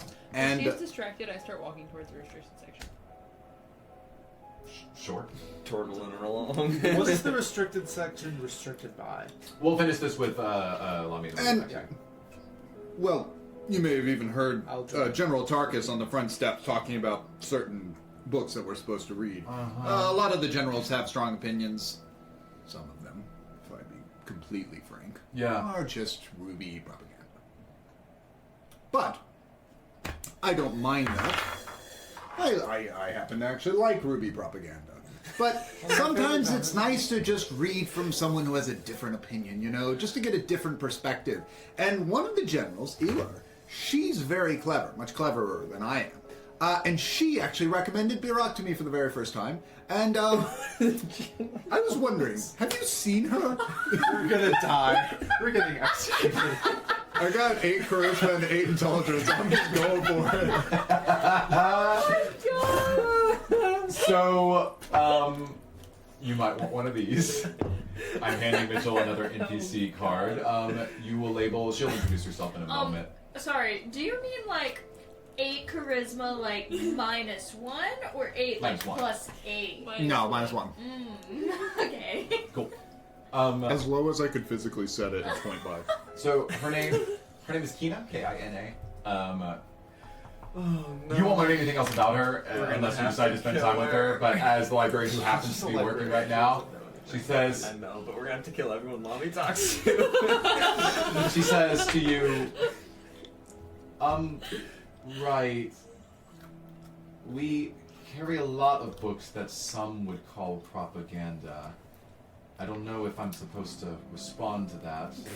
But Does she look like she's like just like a ruby imperial, like, I don't know, just person who gets placed in the library, or does she look like she's a local? roll insight for me. That's pretty good. That is a.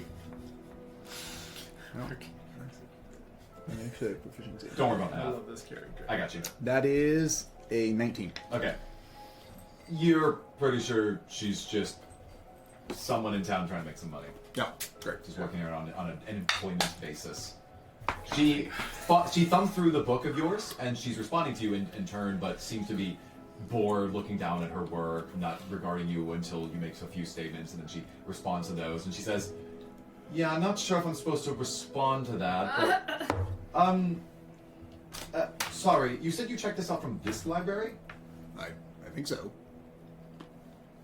Flip, flip, flip, flip, flip, flip. So, this doesn't have the Royal Library seal on it as return. This looks like it was individually purchased. And look here. And it says, Publication Tulip District Emerald Egalitary on the inside. Oh. And she hands it back to you and she says, I don't really know how you got your hands on that book, but it's certainly not ours, so there's no need to return it here. Okay. Well, shoot. I hope I'm not stealing it from the library. Go ahead and roll deception for me.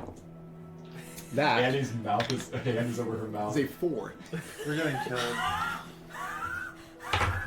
She We're getting she looks at you more closely, and then like to your knowledge, kind of to your insight, she really just doesn't want to have to deal with any books that aren't from the library. That feels boring to her, and so she goes, whatever. Still though, since you're a soldier in the army, if you want if you want to check out any of the books, like Volume 2, we can definitely get you that for you. Perfect. I have to stay here at the front desk, but you can find it in, and she points out the aisle and the number. I just go and get it.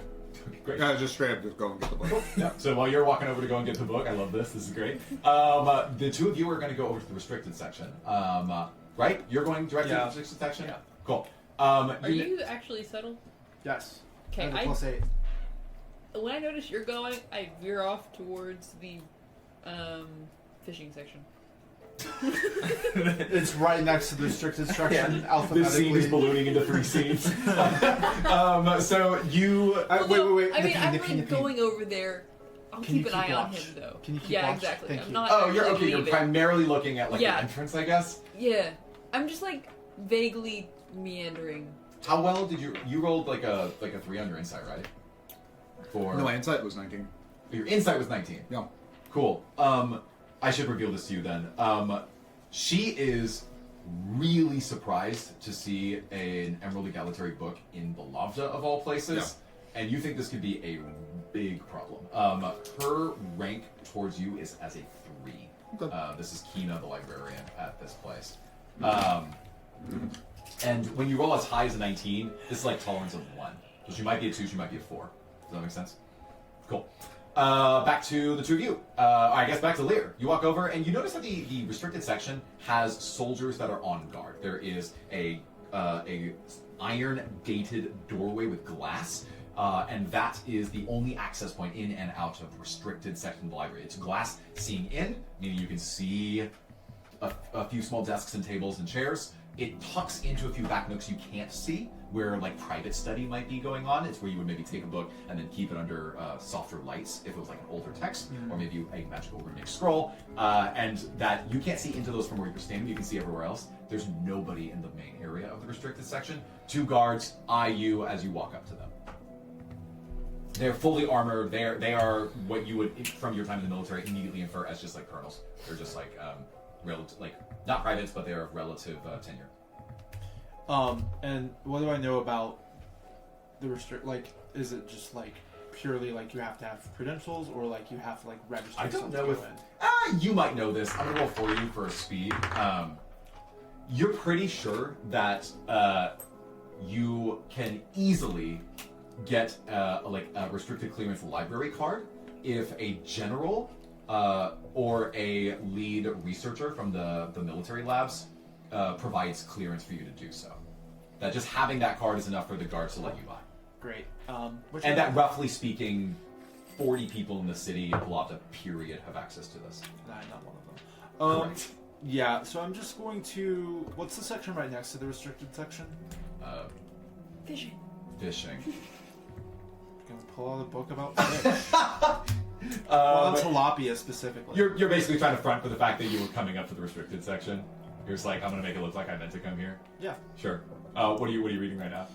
I'm reading a book on tilapia and their dietary habits. Oh, okay. It's I'm fascinating. gonna You lean see over. on the first line of the text is tilapia is most notable for not living anywhere near the Ruby Empire. They're not in the lakes, the oceans, the rivers. They're nowhere near here. They're on the opposite side of the world. Chrysalis has never seen tilapia further away than those that are in this area. I walk over and it becomes Do you a roll a fount of one? tilapia Oh, fun yeah. facts. You Did you should know roll that like a tilapia 9. actually can live in little ponds? Like they don't require nearly as much food as other fish. Oh my gosh, we're gonna kill tilapia trivia night, and I put the book back and I walk away. We're gonna kill tilapia trivia night.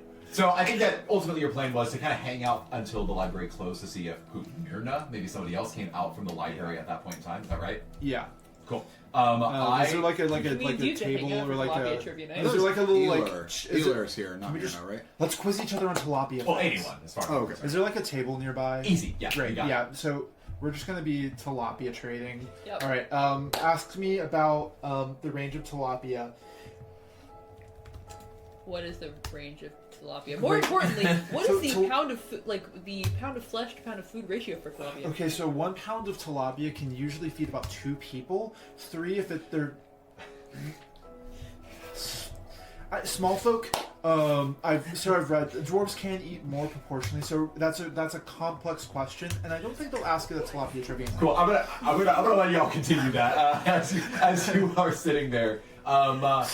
I need y'all to make a both of you make a perception check. It's worth mentioning. This is an easy check, but if you roll really high, you might get more. 22. That's pretty high. 20 total. I rolled a 17. Oh, okay, yeah, y'all are really eyeing this. So, as We know so much about tilapia that we can just really Yeah. do you're just tilapia and passively then talking about it on the side as you're doing this.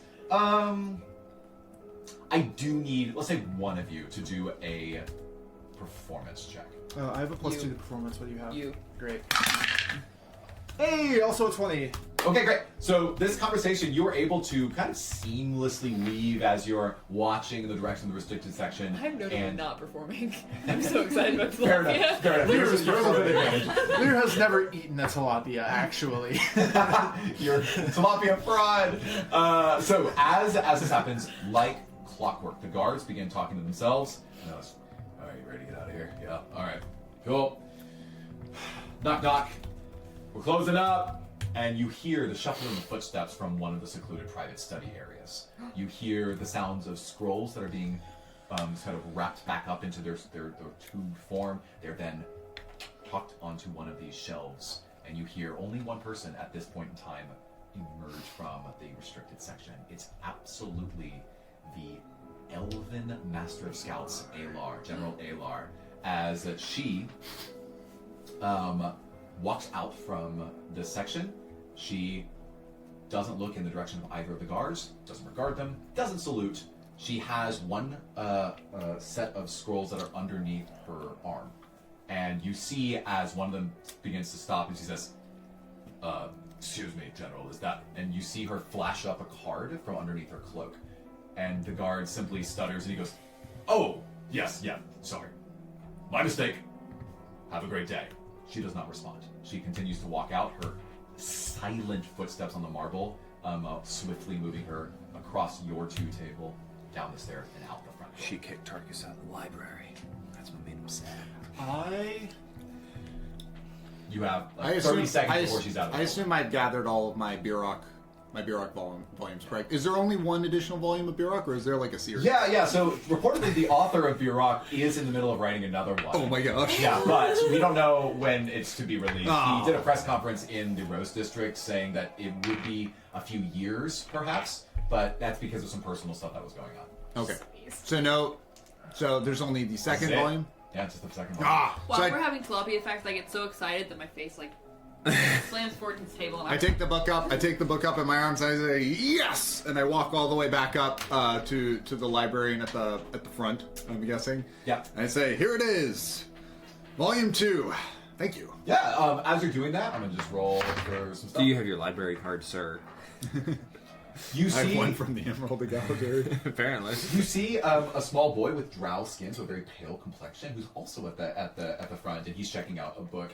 You can tell that this is one of those smaller picture books that has a lot of like fantastical elements in it. You see like the shapes of fairies and dragons coming off of the front of it, and he looks up at you, and he's checking out first. So, Oh, I love that stuff. That stuff's great. What book are you checking out? he says the sword dragon. It's one of my favorite books. The Sword Dragon by Kirathon? What? His eyes begin to sparkle. Guess he gets a in comment on this place. book. I don't know. He's gonna sparkle. They sparkle as he says, "You know about Carathon?" Yeah, I grew up reading a lot of that stuff. When you get a little bit older, you should read this Birok. It's really good, and there's a third book coming out soon. I can't wait. For the third time this campaign, roll to see what his family thinks of the Birok legacy. That's a 4. He says, Harry "My Potter mom says status." that's trash." Well, better to respect your mother, I suppose, than some random grunt you bump into in the library. But if you ever get interested, Okay, come back I'm and bored. check I'm gonna leave now. Bye.